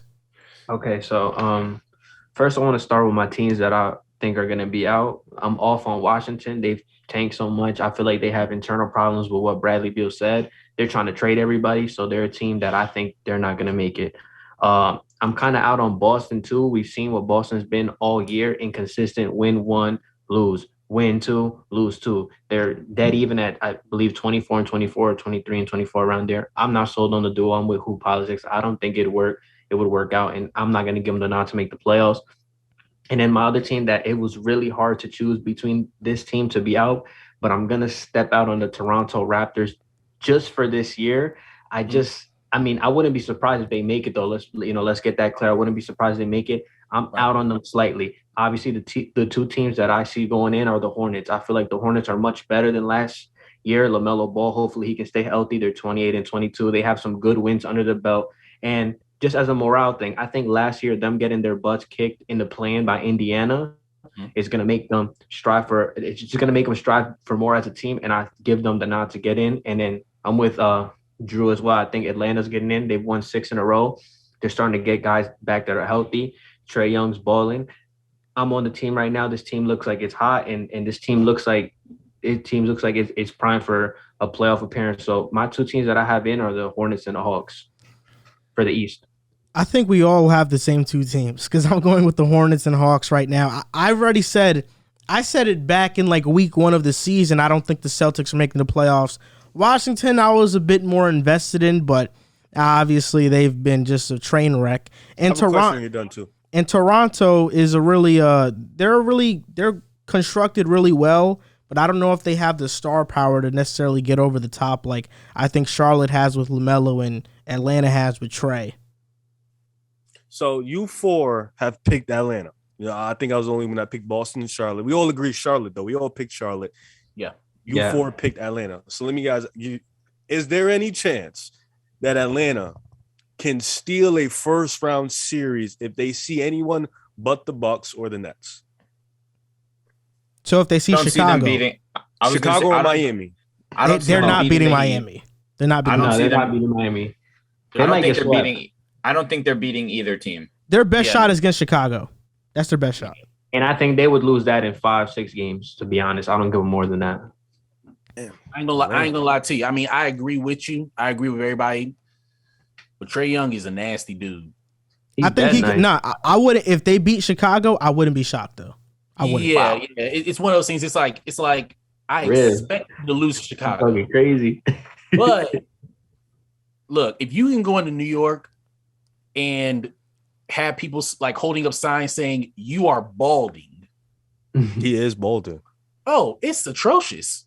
It's atrocious. Like, bro, I could imagine waking up one day and like my hair being in my pillow. I couldn't imagine at like 22. I couldn't imagine it. Couldn't imagine it. And the whole world watching, saying like, "Yo, you're balding," and him to still walk out of there and say, 40. Like, that's a sick dude. So I wouldn't be surprised if he pulled it off. Against who? Chicago. Only Chicago. All right, fair. Miami, I don't think the other chance. In the Western Conference, for me, it's pretty easy. I have the Timberwolves filling out that 7 and 8 spot along with the LA Lakers, and the Clippers and the Blazers missing the playoffs. I think that's pretty easy for me. Facts. Back fact. That's 100% what I'm leaning with as well. My Lakers are gonna. I'm sorry, fellas. I'm gonna ride the Ty Lue bandwagon. I got the clip. I got both LA teams getting into the playoffs. I think there isn't a day I live on earth that LeBron misses the playoffs. Like, and he's playing. Like aside from that year, he has AD. LeBron's gonna get them in. I don't think they're gonna win. They're not gonna beat Phoenix or the Warriors, but they'll get in. The Clippers, for me, I think they'll gut out a win in the play-in. Minnesota, I understand they're more talented, but they're just not hungrier than the Clippers. They don't grind like the Clippers. I think the Clippers can steal one against them. They've beaten them already, so I think they can beat them again. So for me, it's the Clippers. Both LA teams get into the playoffs. Rib. Are you basing it for Paul George playing? Are you basing this with Paul George playing? Or I think whatever they go into the playoffs with. I think if with or without Paul George, they can beat the Temps. Somebody get this man a straight jacket. I'm serious. Yeah, you're wilding. I'm serious, bro. I'm not a believer of the Timbs. Essentially what you're saying is you're expecting for the Clippers to be like the equivalent of that Atlanta Hawks team that was like the top team in the East with like in like 2015 or 2016. Are you talking about Al Horford, DeMar Carroll? Yeah. No. I think this Clippers team is like that same Clippers team that was the 8th seed against the Warriors. I think they got that grind back, that grit back with Lou Will, Harrell. I think they're hungry like that. And I think in a playoff atmosphere, because a play-in game is essentially a playoff atmosphere game. It is the playoffs. They go up against Minnesota. I like their coaching odds. Tyronn Lue completely is going to outclass Chris Finch in the coaching aspect. And I think a team like the Clippers, where they've dealt with a lot in their career, like they've dealt with last year and this year, the adversity they've dealt with, I think they can pull out that win and beat the Timberwolves. I think that's the only, like, the Timberwolves is a game I think don't sleep on them to win that game. It's one game they can play out of their minds and they can win that game. I think Anthony Edwards and D'Angelo Russell are too sick for that to happen. And Karl Anthony Towns. I don't think Karl Anthony Towns is a sick dude. But he's a dog, though. He's gonna show up. He's gonna come to play. Anthony Edwards he's really like that. His mindset. Yeah, like Anthony Edwards, like he a sick dude for real. Like, so Red, you taking Amir Coffey, Luke Kennard, Zubac, and Morris to beat Minnesota healthy? Why you call their names out like that? Why you call I got a problem with you calling names out like that, though. Like, I just want to be clear. We got Morris, Amir Coffey, Reggie Jackson, Luke Kennard. It's crazy because I really got to read their names because I don't know who most of these guys are, to be honest with you. Bro, look, but so you have them beating Minnesota. You know Anthony Edwards averaged 19 points against the Clippers, right? And how many games? 3. They lost all of them. So Mr. Sick Guy, yeah. Relax. Let's relax. Playoffs is different though. No, let's relax. Let's pump the brakes. Playing in playoffs is different though. So they don't go there. They've never been there. So what I'm saying, but I'm saying the people who are on the court for the Clippers are definitely not there. What you mean? The Clippers just went to the WCF with those guys. What do you mean they've never there? They were on the Amir Coffey was on the team. After Reggie Jackson, my fault. So after Reggie Jackson, because I know they all went to the playoffs, but they all had a different role than what they have now. Because obviously, Kawhi and Paul, everybody's gone. Talk to me. Outside of Reggie Jackson, tell me who on that team is sick that you think is going to like step up big like that. Outside of the one, like, it's like the answer we're supposed to give you is Reggie Jackson. That's the answer we're supposed to give you. But if you're taking away Reggie Jackson, I think Pat Bev is locking him up. Pat Bev is locking who up? Yes. He's locking Reggie up. Nah, Pat Bev is not locking up Reggie Jackson. They played already, bro. Like Reggie Jackson, bro. Pat Bev strapping that. Yeah, I think. Listen. You're talking crazy on Reggie. Bro, you're acting crazy on Reggie. You're acting like I'm Reggie. Reggie's nice. Listen, Reggie Jackson is wired for 40. Let me be clear. Reggie Jackson is wired for 40. Hold on, wait a minute, because this is a problem we have. This is a problem we have in the NBA. Can we wait till Anthony Edwards actually shows us he's a sick dude first? Enough. Like, he's averaging 22 points per game. Bro, what are you talking about? How can you say LaMelo was sick? How can you say LaMelo was sick? I never said LaMelo was sick. I never said that. I didn't say that. I personally didn't say that. I didn't say that. I'll tell you this. He's very consistent. Until he sees it in the playoffs, he's out on them, which is what I've been adamant on you every single week we have. But we've seen. Wait. Hold on. Again, I understand. Listen, and I understand what SP is saying. He's saying, listen, Anthony Edwards is a baller, but we've actually seen Reggie Jackson go psycho mode. Like we've actually seen it in a playoff mode. Like we've seen this. Like I respect that. We can't sit here and make that up. But with Anthony Edwards, we have to make that up in our head. Reggie Jackson, we can't make that up. Ain't no way Cat D'Lo and Anthony Edwards. Cat D'Lo what? Cat D'Lo what? To that team. Do you remember Cat in the playoffs? Do you remember Cat in the playoffs? That was mad long ago. He was garbage. Didn't D'Lo show up and kill in the playoffs though with Brooklyn? D'Lo wasn't that. Nah, D'Lo ain't show up either in the playoffs. He did. These are a bunch of not show up dudes that y'all rely on. I'm talking about this is 5 years later, bro. I ain't got no argument. Stop. I don't want you. Come on. You know what? Then I'll die on this hill. There's a certain thing as projecting, right? You project certain players to play a certain way come that moment. Anthony Edwards is one of those guys that you can project that come playoff And while time, you're projecting, I can actually tell you all right, that Reggie Jackson listen, has done that. Like I can actually tell you that. King, this is someone who's with you saying that I agree. Okay. Reggie Jackson is like that. But I'm telling you right now, which is why I can't agree. You're saying Levine, he's one of those. We have to wait and see. I don't have to wait and see. I know come playoff time, Levine's going to be that dude that he has been for the past 2 seasons. You were similar with the Suns last season. You didn't think that they'd be that squad because they weren't that type of squad before that. Sometimes you just have to project. It's okay to die on one of those hills. Certain players, it's worth dying for. LaMelo, Anthony Minnesota Edwards, Timberwolves Levine, are not worth dying for. and that's fine. I agree. But I'm talking Anthony Edwards, 100% is. I see what you're saying, and I agree because what y'all are arguing 2 different points, but the same point at the same time. What you're basically saying is we can't project on teams, but the thing is we can project on can't miss talent players. No doubt. And when we look at the last 2 years, the 2 can't miss guys that are killing it is Anthony Edwards and LaMelo Ball. So it is a very, very safe bet to say these guys, when they get the opportunity in the playoffs, they're going to be sick. The same way of how John Moran was and was battling with Donovan Mitchell and them in his first time being there. We don't have to guess with Zach LaVine because he's one of them ones. So I get both of y'all.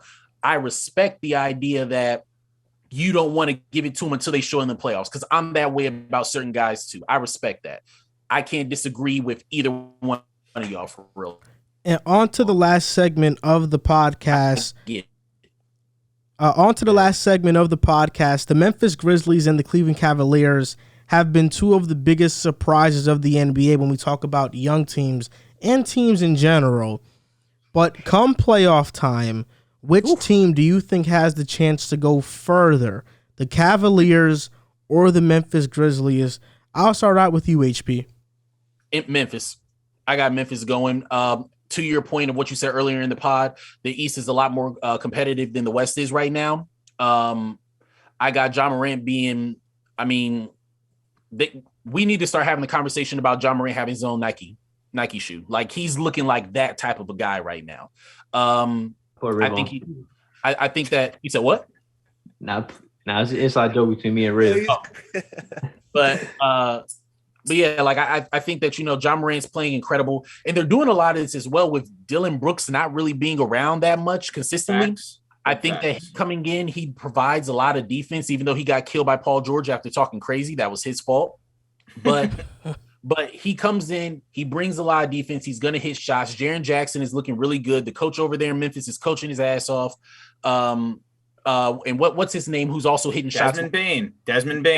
Desmond Baines is doing way more than I thought he would. He's that dude. He's doing way more. They have toughness. They have grit. They talking about LeBron's ball spot in games after getting buckets. Like they're doing. I don't like that. Hey, I don't even know why you would be upset with that. Like, look at your hair. I know. Dude, come on. I'm talking about LeBron. I'm saying, come on, that's my guy. I love LeBron. I appreciate the comment on my hair. I'm just saying, that's my guy. I gotta look out for him. He's a LeBron stan. He should have went balls. Bron sexual over here. Oh my goodness. Yeah, you that's gotta him. do that to me. That's you ain't him. gotta do that to me, HP. No. I've been so kind to you this whole show. Hey, look, come on now. I appreciate kindness. I love all y'all, but it has to stop. It has to. Come on. All right. There's a certain respect that you got to show the GOAT. Is that not fair? The what? The who? I said what I said. There's a certain respect What'd you say? gotta show to the GOAT.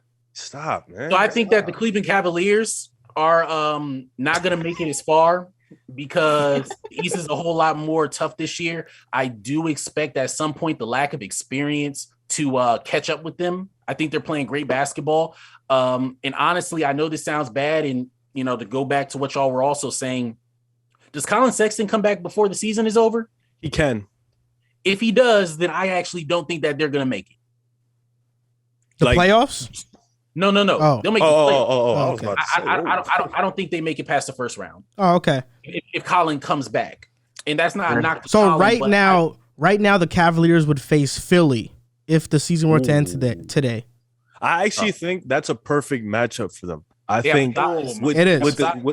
With the combination of Mobley and Allen, I think that'd make it really tough for Embiid. And if Embiid isn't going, Philly can't really do too much.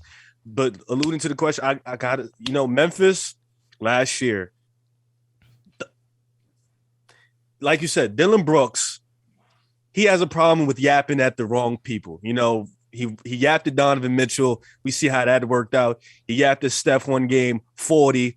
He yapped at Paul George. Paul George hit like 5 or 6 tough ones right on him. So Dylan Brooks has this issue where he's yapping a little too early, just a little bit too early sometimes. Like, wait, man, just wait. But Memphis, like you said, in terms of just looking at the paths, Memphis, in my opinion, I think the only 2 teams that definitively beat them is Phoenix and the Warriors. I think it'll be a great series, but I think those are the 2 teams. Like, I would be surprised if Memphis wins, but I wouldn't be surprised if they make it tough. But so in the East, the Cleveland Cavaliers, there's us, the Bulls. Then you got the Bucks, you got the Nets.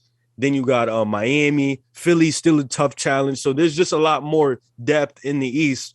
And for Cleveland, they don't have I don't think Darius Garland is a guy yet, if that makes sense. Like, come playoff time, go-to guy. Yeah, John Moran. Take over. You know what time it is. John Moran's going to take over. He's shown that even in the bubble. He showed that a little bit with Darius Garland. I don't think he's had that moment yet where he can show you he's the guy, and he'll have his opportunity to show us when it comes playoff time. But I don't think Cleveland plays such a comfortable brand of basketball where they are very stick to their game plan. They don't really go out of it. Darius Garland is it that he hasn't shown that yet. So I think with Brooklyn, when it comes down to the wire, I trust Brooklyn. I think Chicago right now, we have Zach and DeMar especially. I trust us coming down against them. At least Miami, Jimmy Butler's one of the clutchest players in the league. I trust him. And then, of course, Milwaukee, they have Giannis. So I think in the East, Cleveland could be a first-round exit, but it wouldn't be a bad thing. It's a step in the right direction. With Memphis in the West, I project they're going to come out of the West the first round, and they have to see either Phoenix or the Warriors, and I think that's when they'll lose to one of those teams. Facts. I'm pretty on par with you guys too. I look at the Cavaliers and I think what they've done this season's outstanding. Without a doubt, deserves endless praise. But I don't think it's meant for a championship run yet. Or a playoff run yet, or getting past the first round type of run. Philadelphia would be a good matchup because, like you mentioned, they do have the size and they would have one of the better front courts to defend against Embiid, but even still, I think it'll be difficult, and I just think that he's playing at a whole different level. It would be a great series. I think that Philly does have a chance to beat them, given the fact that they have been there, they have the experience. I would probably lean Philadelphia in that situation, but no doubt Cavaliers do have the personnel to match up well against them. I look at the Grizzlies, and they're just playing too good of basketball right now. You guys hit it right in the head. There's 2 teams right now, clear cut, that I would take over them. You have the Suns, you have the Warriors. Warriors have the most playoff experience by far, and you have the Suns who are playing the best basketball in the NBA. It's that fair. You look at the Grizzlies, they're the upcoming team right now. You have John Moran, who's playing at an MVP level. I don't disagree by any means of what you said of having his own shoe. He takes flight. He above the rim type. He has that type of abilities. It's inevitable until we start to see him start to become a transcendent type ball player. And you look at Jaren Jackson, his impact. He actually leads the league in blocks since the start of 2022. He's been incredible. Desmond Bane, we saw John Morant go out and Desmond Bane start to get more opportunity, and it built up his confidence to be this consistent ball player since John Morant has returned. Dylan Brooks will come back in seamlessly, be that great defensive player that he is for the Grizzlies, and give you a calm 15 points. That's just what Dylan Brooks can do. You have Steven Adams, who at first I was skeptical of the trading Valanciunas for Steven Adams. But it seemed to be a perfect fit where Steven Adams just fits what the Grizzlies are trying to accomplish. I think right now, you look at the grand scheme of things, East is a very, very tight conference right now. And in the West, I see the Grizzlies easily getting past the Nuggets. You have Jokic, who is going to be a bitch to get past, no doubt, but the Grizzlies are playing too good of ball that I'm completely confident that the Grizzlies will get past them. And in round 2, it gets interesting because you're saying that they'd have to match up against the Warriors or the Suns, and then that's where it gets tough for me. I give them a better chance against the Warriors, I guess, just because the Suns are playing. I mean, with all due respect, you guys aren't playing the best of ball right now. You guys have won a few games in a row. Draymond's out. Yeah, Rev. Yeah, Draymond's been out. Draymond has been out, and he is so essential to what you guys have. But I do listen, man. I'm sorry, I'm not all in on you guys being this championship team yet. That's sorry. Ridiculous. This season, I'm not in on it. But you're all in on Phoenix? I do think Phoenix is the most complete team right now. You see when their guys go out, they just plug in so seamlessly. You know what? I ain't going to. You know what? Because they played 3 times already. You know, the Golden State won twice already. But you know what? I'm just going to wait until Steph, Clay, and Dre play 20 games together. They haven't done that yet. So when they do that and you realize, oh, nah, they're back, I'm not going to say anything. I'm just going to listen. And your boy Steph Curry has been.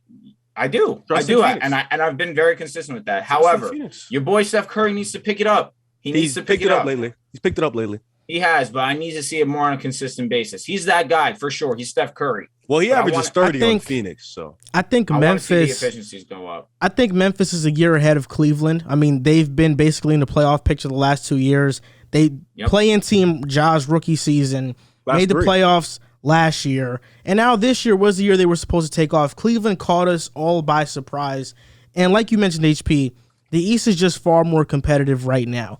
I look at Cleveland and I say, yeah, they can't beat Chicago, they can't beat the Bucks, they can't beat the Nets, and they can't beat the Heat. They're going to have to beat a Philly team, and if Philly gets something, if they trade Ben Simmons and they get somebody noteworthy, that's a tough series. That's a tough series regardless. What if Atlanta sneaks up, and what if they face Cleveland? You know, can Atlanta beat Cleveland? I wouldn't count it out. I think Trey can outplay Garland. I think Clint Capella, Jared Allen kind of cancel each other out. So I could see Atlanta beating Cleveland. With Memphis, it's a little bit easier because you look at the West, and outside of Phoenix and Golden State, are we pushing them against, like, Joel, let me ask you, since you're already talking and everybody else, are we pushing Memphis over Utah and Dallas that quickly? I'm not pushing Memphis over Dallas because I think Luka, if Luka the past 2 years has lost to the Clippers in the playoffs, to Kawhi and PG, he's not losing to Memphis. If the Memphis Grizzlies match up with Dallas, Luka is going to average 30, and he's going to push him past Memphis. I just have that belief. He's by himself? He's not by himself. I'm asking, but you're saying Luka. That's what I'm wondering. Because Luka right now has the highest point per game average in the playoffs in the games he's played in history. They play defense now, Drew. KP can do his thing against him. I think Finney-Smith is a very good defender. Jalen Brunson is going to do his thing as well. They have a pretty good team, but Luka ultimately is just that guy that he's just on a different level. He's a top 10 player in the NBA. But Ja isn't getting into that category? I don't think so. Why you say it like that? I mean, Ja is great. Luka's just, he's different. He's different. I agree. I definitely believe Luka is the better ball player. But is it by that significant margin that it once was? Yes, it still is. It's still a significant margin. And we're pushing Memphis over Utah is what we're saying. I think Memphis. I'm out on Utah. I think Memphis can beat Utah, but that's going to be a close series as well. I just think where they are right now is a perfect position. You're going to face Denver. Memphis is at least how it looks like they're going to get past the second round. I agree. Cleveland, I have trouble believing in them. Past the second round. They're going to get to the second round. Memphis, I feel like everything has to go right for them to make the Western Conference Finals. I don't think they can beat Phoenix or Golden State. Cleveland, for me, I think everything has to go right just for them to get past the first round. Like, they have to get the right matchup in order for them to get past the first round. What do you think, JC? I mean, I pretty much agree with all of you. I think Memphis is more primed for, I guess, a deeper playoff run. I mean, I think Memphis is, obviously, they're going to beat Denver. If they're the third seed, that means in the next round, they would play the 2 seed. So they'd play Phoenix or Golden State, depending on how the season goes, the standings. I don't have them going past Phoenix. I don't have them going past Golden State. Now, as far as Cleveland, it's tricky because I'm pretty sure Charlotte is only a game and a half out of that spot. So if Charlotte could somehow catch Philly, like, I'm not saying, like, God forbid nobody gets injured or, Joel Embiid or somebody goes out for an extended period of times and they can catch them in the standings, then I would gladly take Cleveland over Charlotte in the series. But if it's Philly, I would lean more towards Philly. I think Philly would win in a 6 to 7 game series. But then The other time on this podcast, I mean, we were over here discussing Joel Embiid's playoff woes, and how that's the main difference between him and Nikola Jokic is Nikola Jokic has stepped up in the playoffs. Joel Embiid has gotten there injured and hasn't really been 100%. So no, I do agree with you guys. I do think Memphis is the better overall team, and I think they are a year or two ahead of Cleveland because nobody saw Cleveland. Granted, nobody saw Memphis doing this, but we kind of felt Memphis was a playoff team. With Cleveland, we didn't know if we were at my season rankings. I had them as a playing team, I think, or just out of the playing team. So they've exceeded my expectations. But just being how it's lined up, if we're talking about today, I don't think Cleveland gets past Philly. I think they make it tough. I don't think they get past Philly. But I think Memphis playing just Nikola Jokic without Jamal Murray, without MPJ, and I don't want to say that lackluster supporting cast, but that supporting cast that's not up to par. You could say that, bro. It's not that great. Yeah, it's not that good. So, I would take Memphis. Second round, though, I think that's as far as Memphis gets because they're going to either run into Golden State or Phoenix, and I don't think they're ready for either one of those teams. So, I have Memphis getting farther. I feel like this year's Cavaliers team feels a lot like the last year's Knicks. And I know that they have real stars. I got Darius Garland, to me, is a real star. Jared Allen, at least defensively, is a real star. Evan Mobley, he's a rookie, but he's going to be a star. You talk about Charlotte, and if Cleveland faces Charlotte, last year we were talking about the Knicks and the Hornets series, the Knicks and the Hawks series, the Knicks probably could beat the Hawks because they're so great defensively, but the Hawks just have so many shot creators. If the Hornets are in the series with the Cavs, you have LaMelo, Rozier, Hayward, Miles Bridges. Why can't they beat Cleveland? Because they're the worst defensive team in the world. There we go. Way better defensive team. To me, I feel like in the playoffs, if you just got buckets, you can get past the Cleveland. That is offensively limited. I don't think Cleveland's offensively limited. They are. They're ranked 28th in the NBA. I'm going to always look for a team with better defense, and Cleveland's offense isn't even that bad. Cleveland's offense is good. I believe it's a top 10 offense, around number 10 or number 9, and they're a good defensive team. I'm always going to lean towards a team that's good on both sides of the ball. We were here discussing a month ago how bad Charlotte's defense was and how it's one of the worst defenses of all time. So it's I don't know. The Cavs are 22nd in points per game. They're 14th in offensive rating. That sounds like a middle of the pack offense. They're 14th in offensive rating. Yeah. I can't get behind a team that's as great as Charlotte is offensively. There's that bad defense. They was maybe okay defensively. I can get behind that. But then again, these are two fresh teams, two young teams. So it's it could really go either way. I mean, obviously LaMelo and Garland, that's going to be a fun matchup. But I just look at defensively. If they hard trap Darius Garland, what happens? Whew. Well, what if Cleveland packs the paint and destroys Charlotte in the paint? They have no bigs. I'll let Jared Allen beat me. I can live with that. That's fair. That's fair. That's fair. If Jared Allen beats me, then I was destined to go home. I mean, I think Darius Garland's smart enough to make the right plays, to be honest. I think HP, I wanted to mention this. I was watching your video about Alonzo, and I'm very happy to see that you think Alonzo's a role player as well. Oh, who thinks otherwise? Nobody. I posted a TikTok on the podcast page one time, and we were talking about it was our top 3 most overrated players. I was like, Lonzo's overrated. Everybody thinks he's this superstar when he's not. He's just a role player. Yes. Everybody if you look at the comments, they were like, "Oh, this guy called Lonzo overrated. Oh, he's a casual. He's this." I'm like, what do y'all think Lonzo is? Lonzo is point guard, bro. Lonzo is just a role player. And the fact that people still cling on to this all-star hope with him is ridiculous to me. I think he's set in stone. I'm gonna tell you the reason why, and it's something that I'm so tired of, and it's something I hate about just this generation of not only basketball but people in general is people base how good you are or how far you'll go based on how much they like them. If I like in this age of basketball now, you got overtime hoops. Shout out to them, doing a great job. But you got overtime hoops where if they post you enough, kids will just clamor around and just be like, this guy is the GOAT. And it's like, he has not done anything. Like, people were saying that Lonzo Ball was going to be the face of the NBA. People were saying that Lonzo Ball was going to be a 6'7" Steph Curry with a jump shot on the side of his head like this.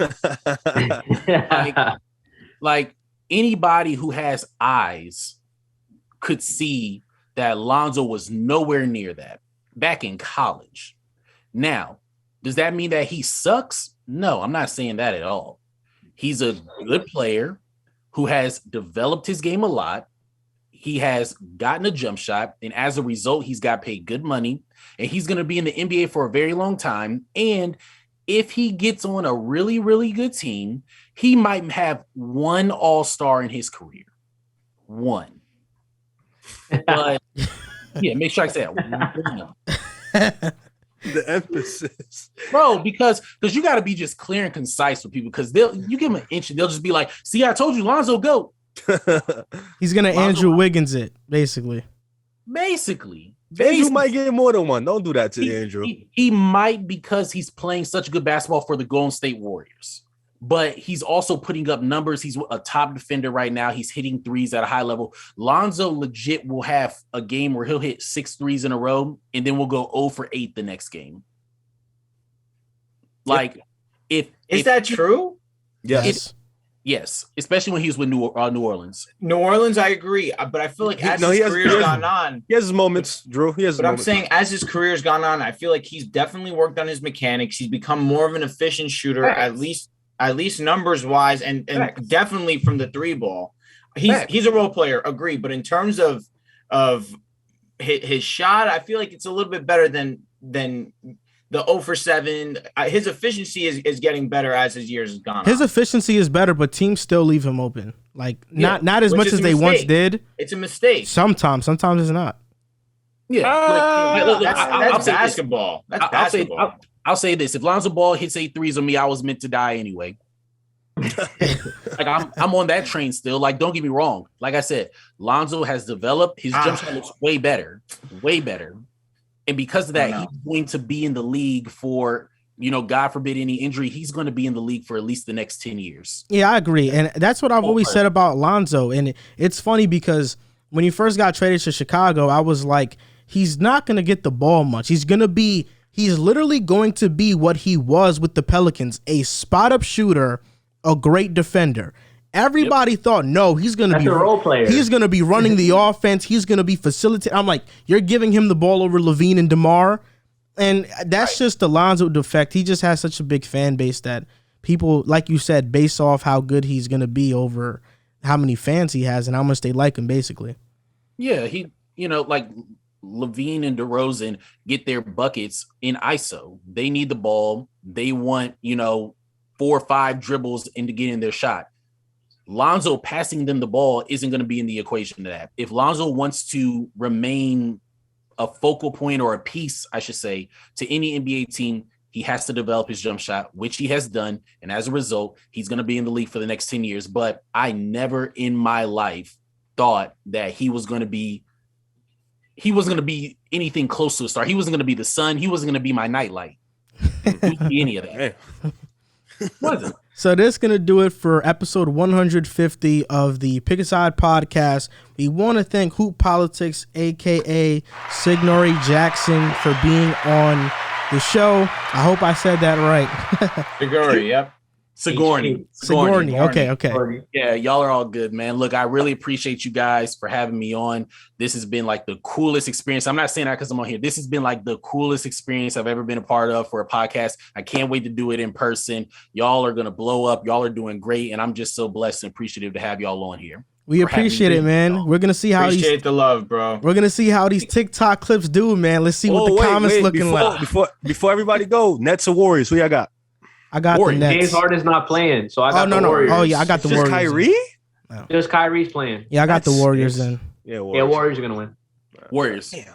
So you guys, let me say real quick, if y'all can, anybody out there, if y'all want to be up to date on just anything concerning Hoop Politics, follow the TikTok and follow the YouTube. If y'all want to know about where y'all If y'all want to go, if y'all want to know how to get to the next level collegiately, y'all want to know how to get better, y'all want to know what AU programs to be a part of, what prep schools, whatever it is, follow the link. It's in my bio on TikTok. Go to YouTube channel, subscribe. And thank you so much for having me. Yes, sir. We'll put the link down in our description box on Spotify, Apple, on the YouTube. We'll put it down so you guys can follow him. This was a great experience. We want to thank you again for your time. You can follow us on Instagram and TikTok at Pick a Side Podcast, on Twitter at Pick a Side Pod. Thank you, and we'll see you next time.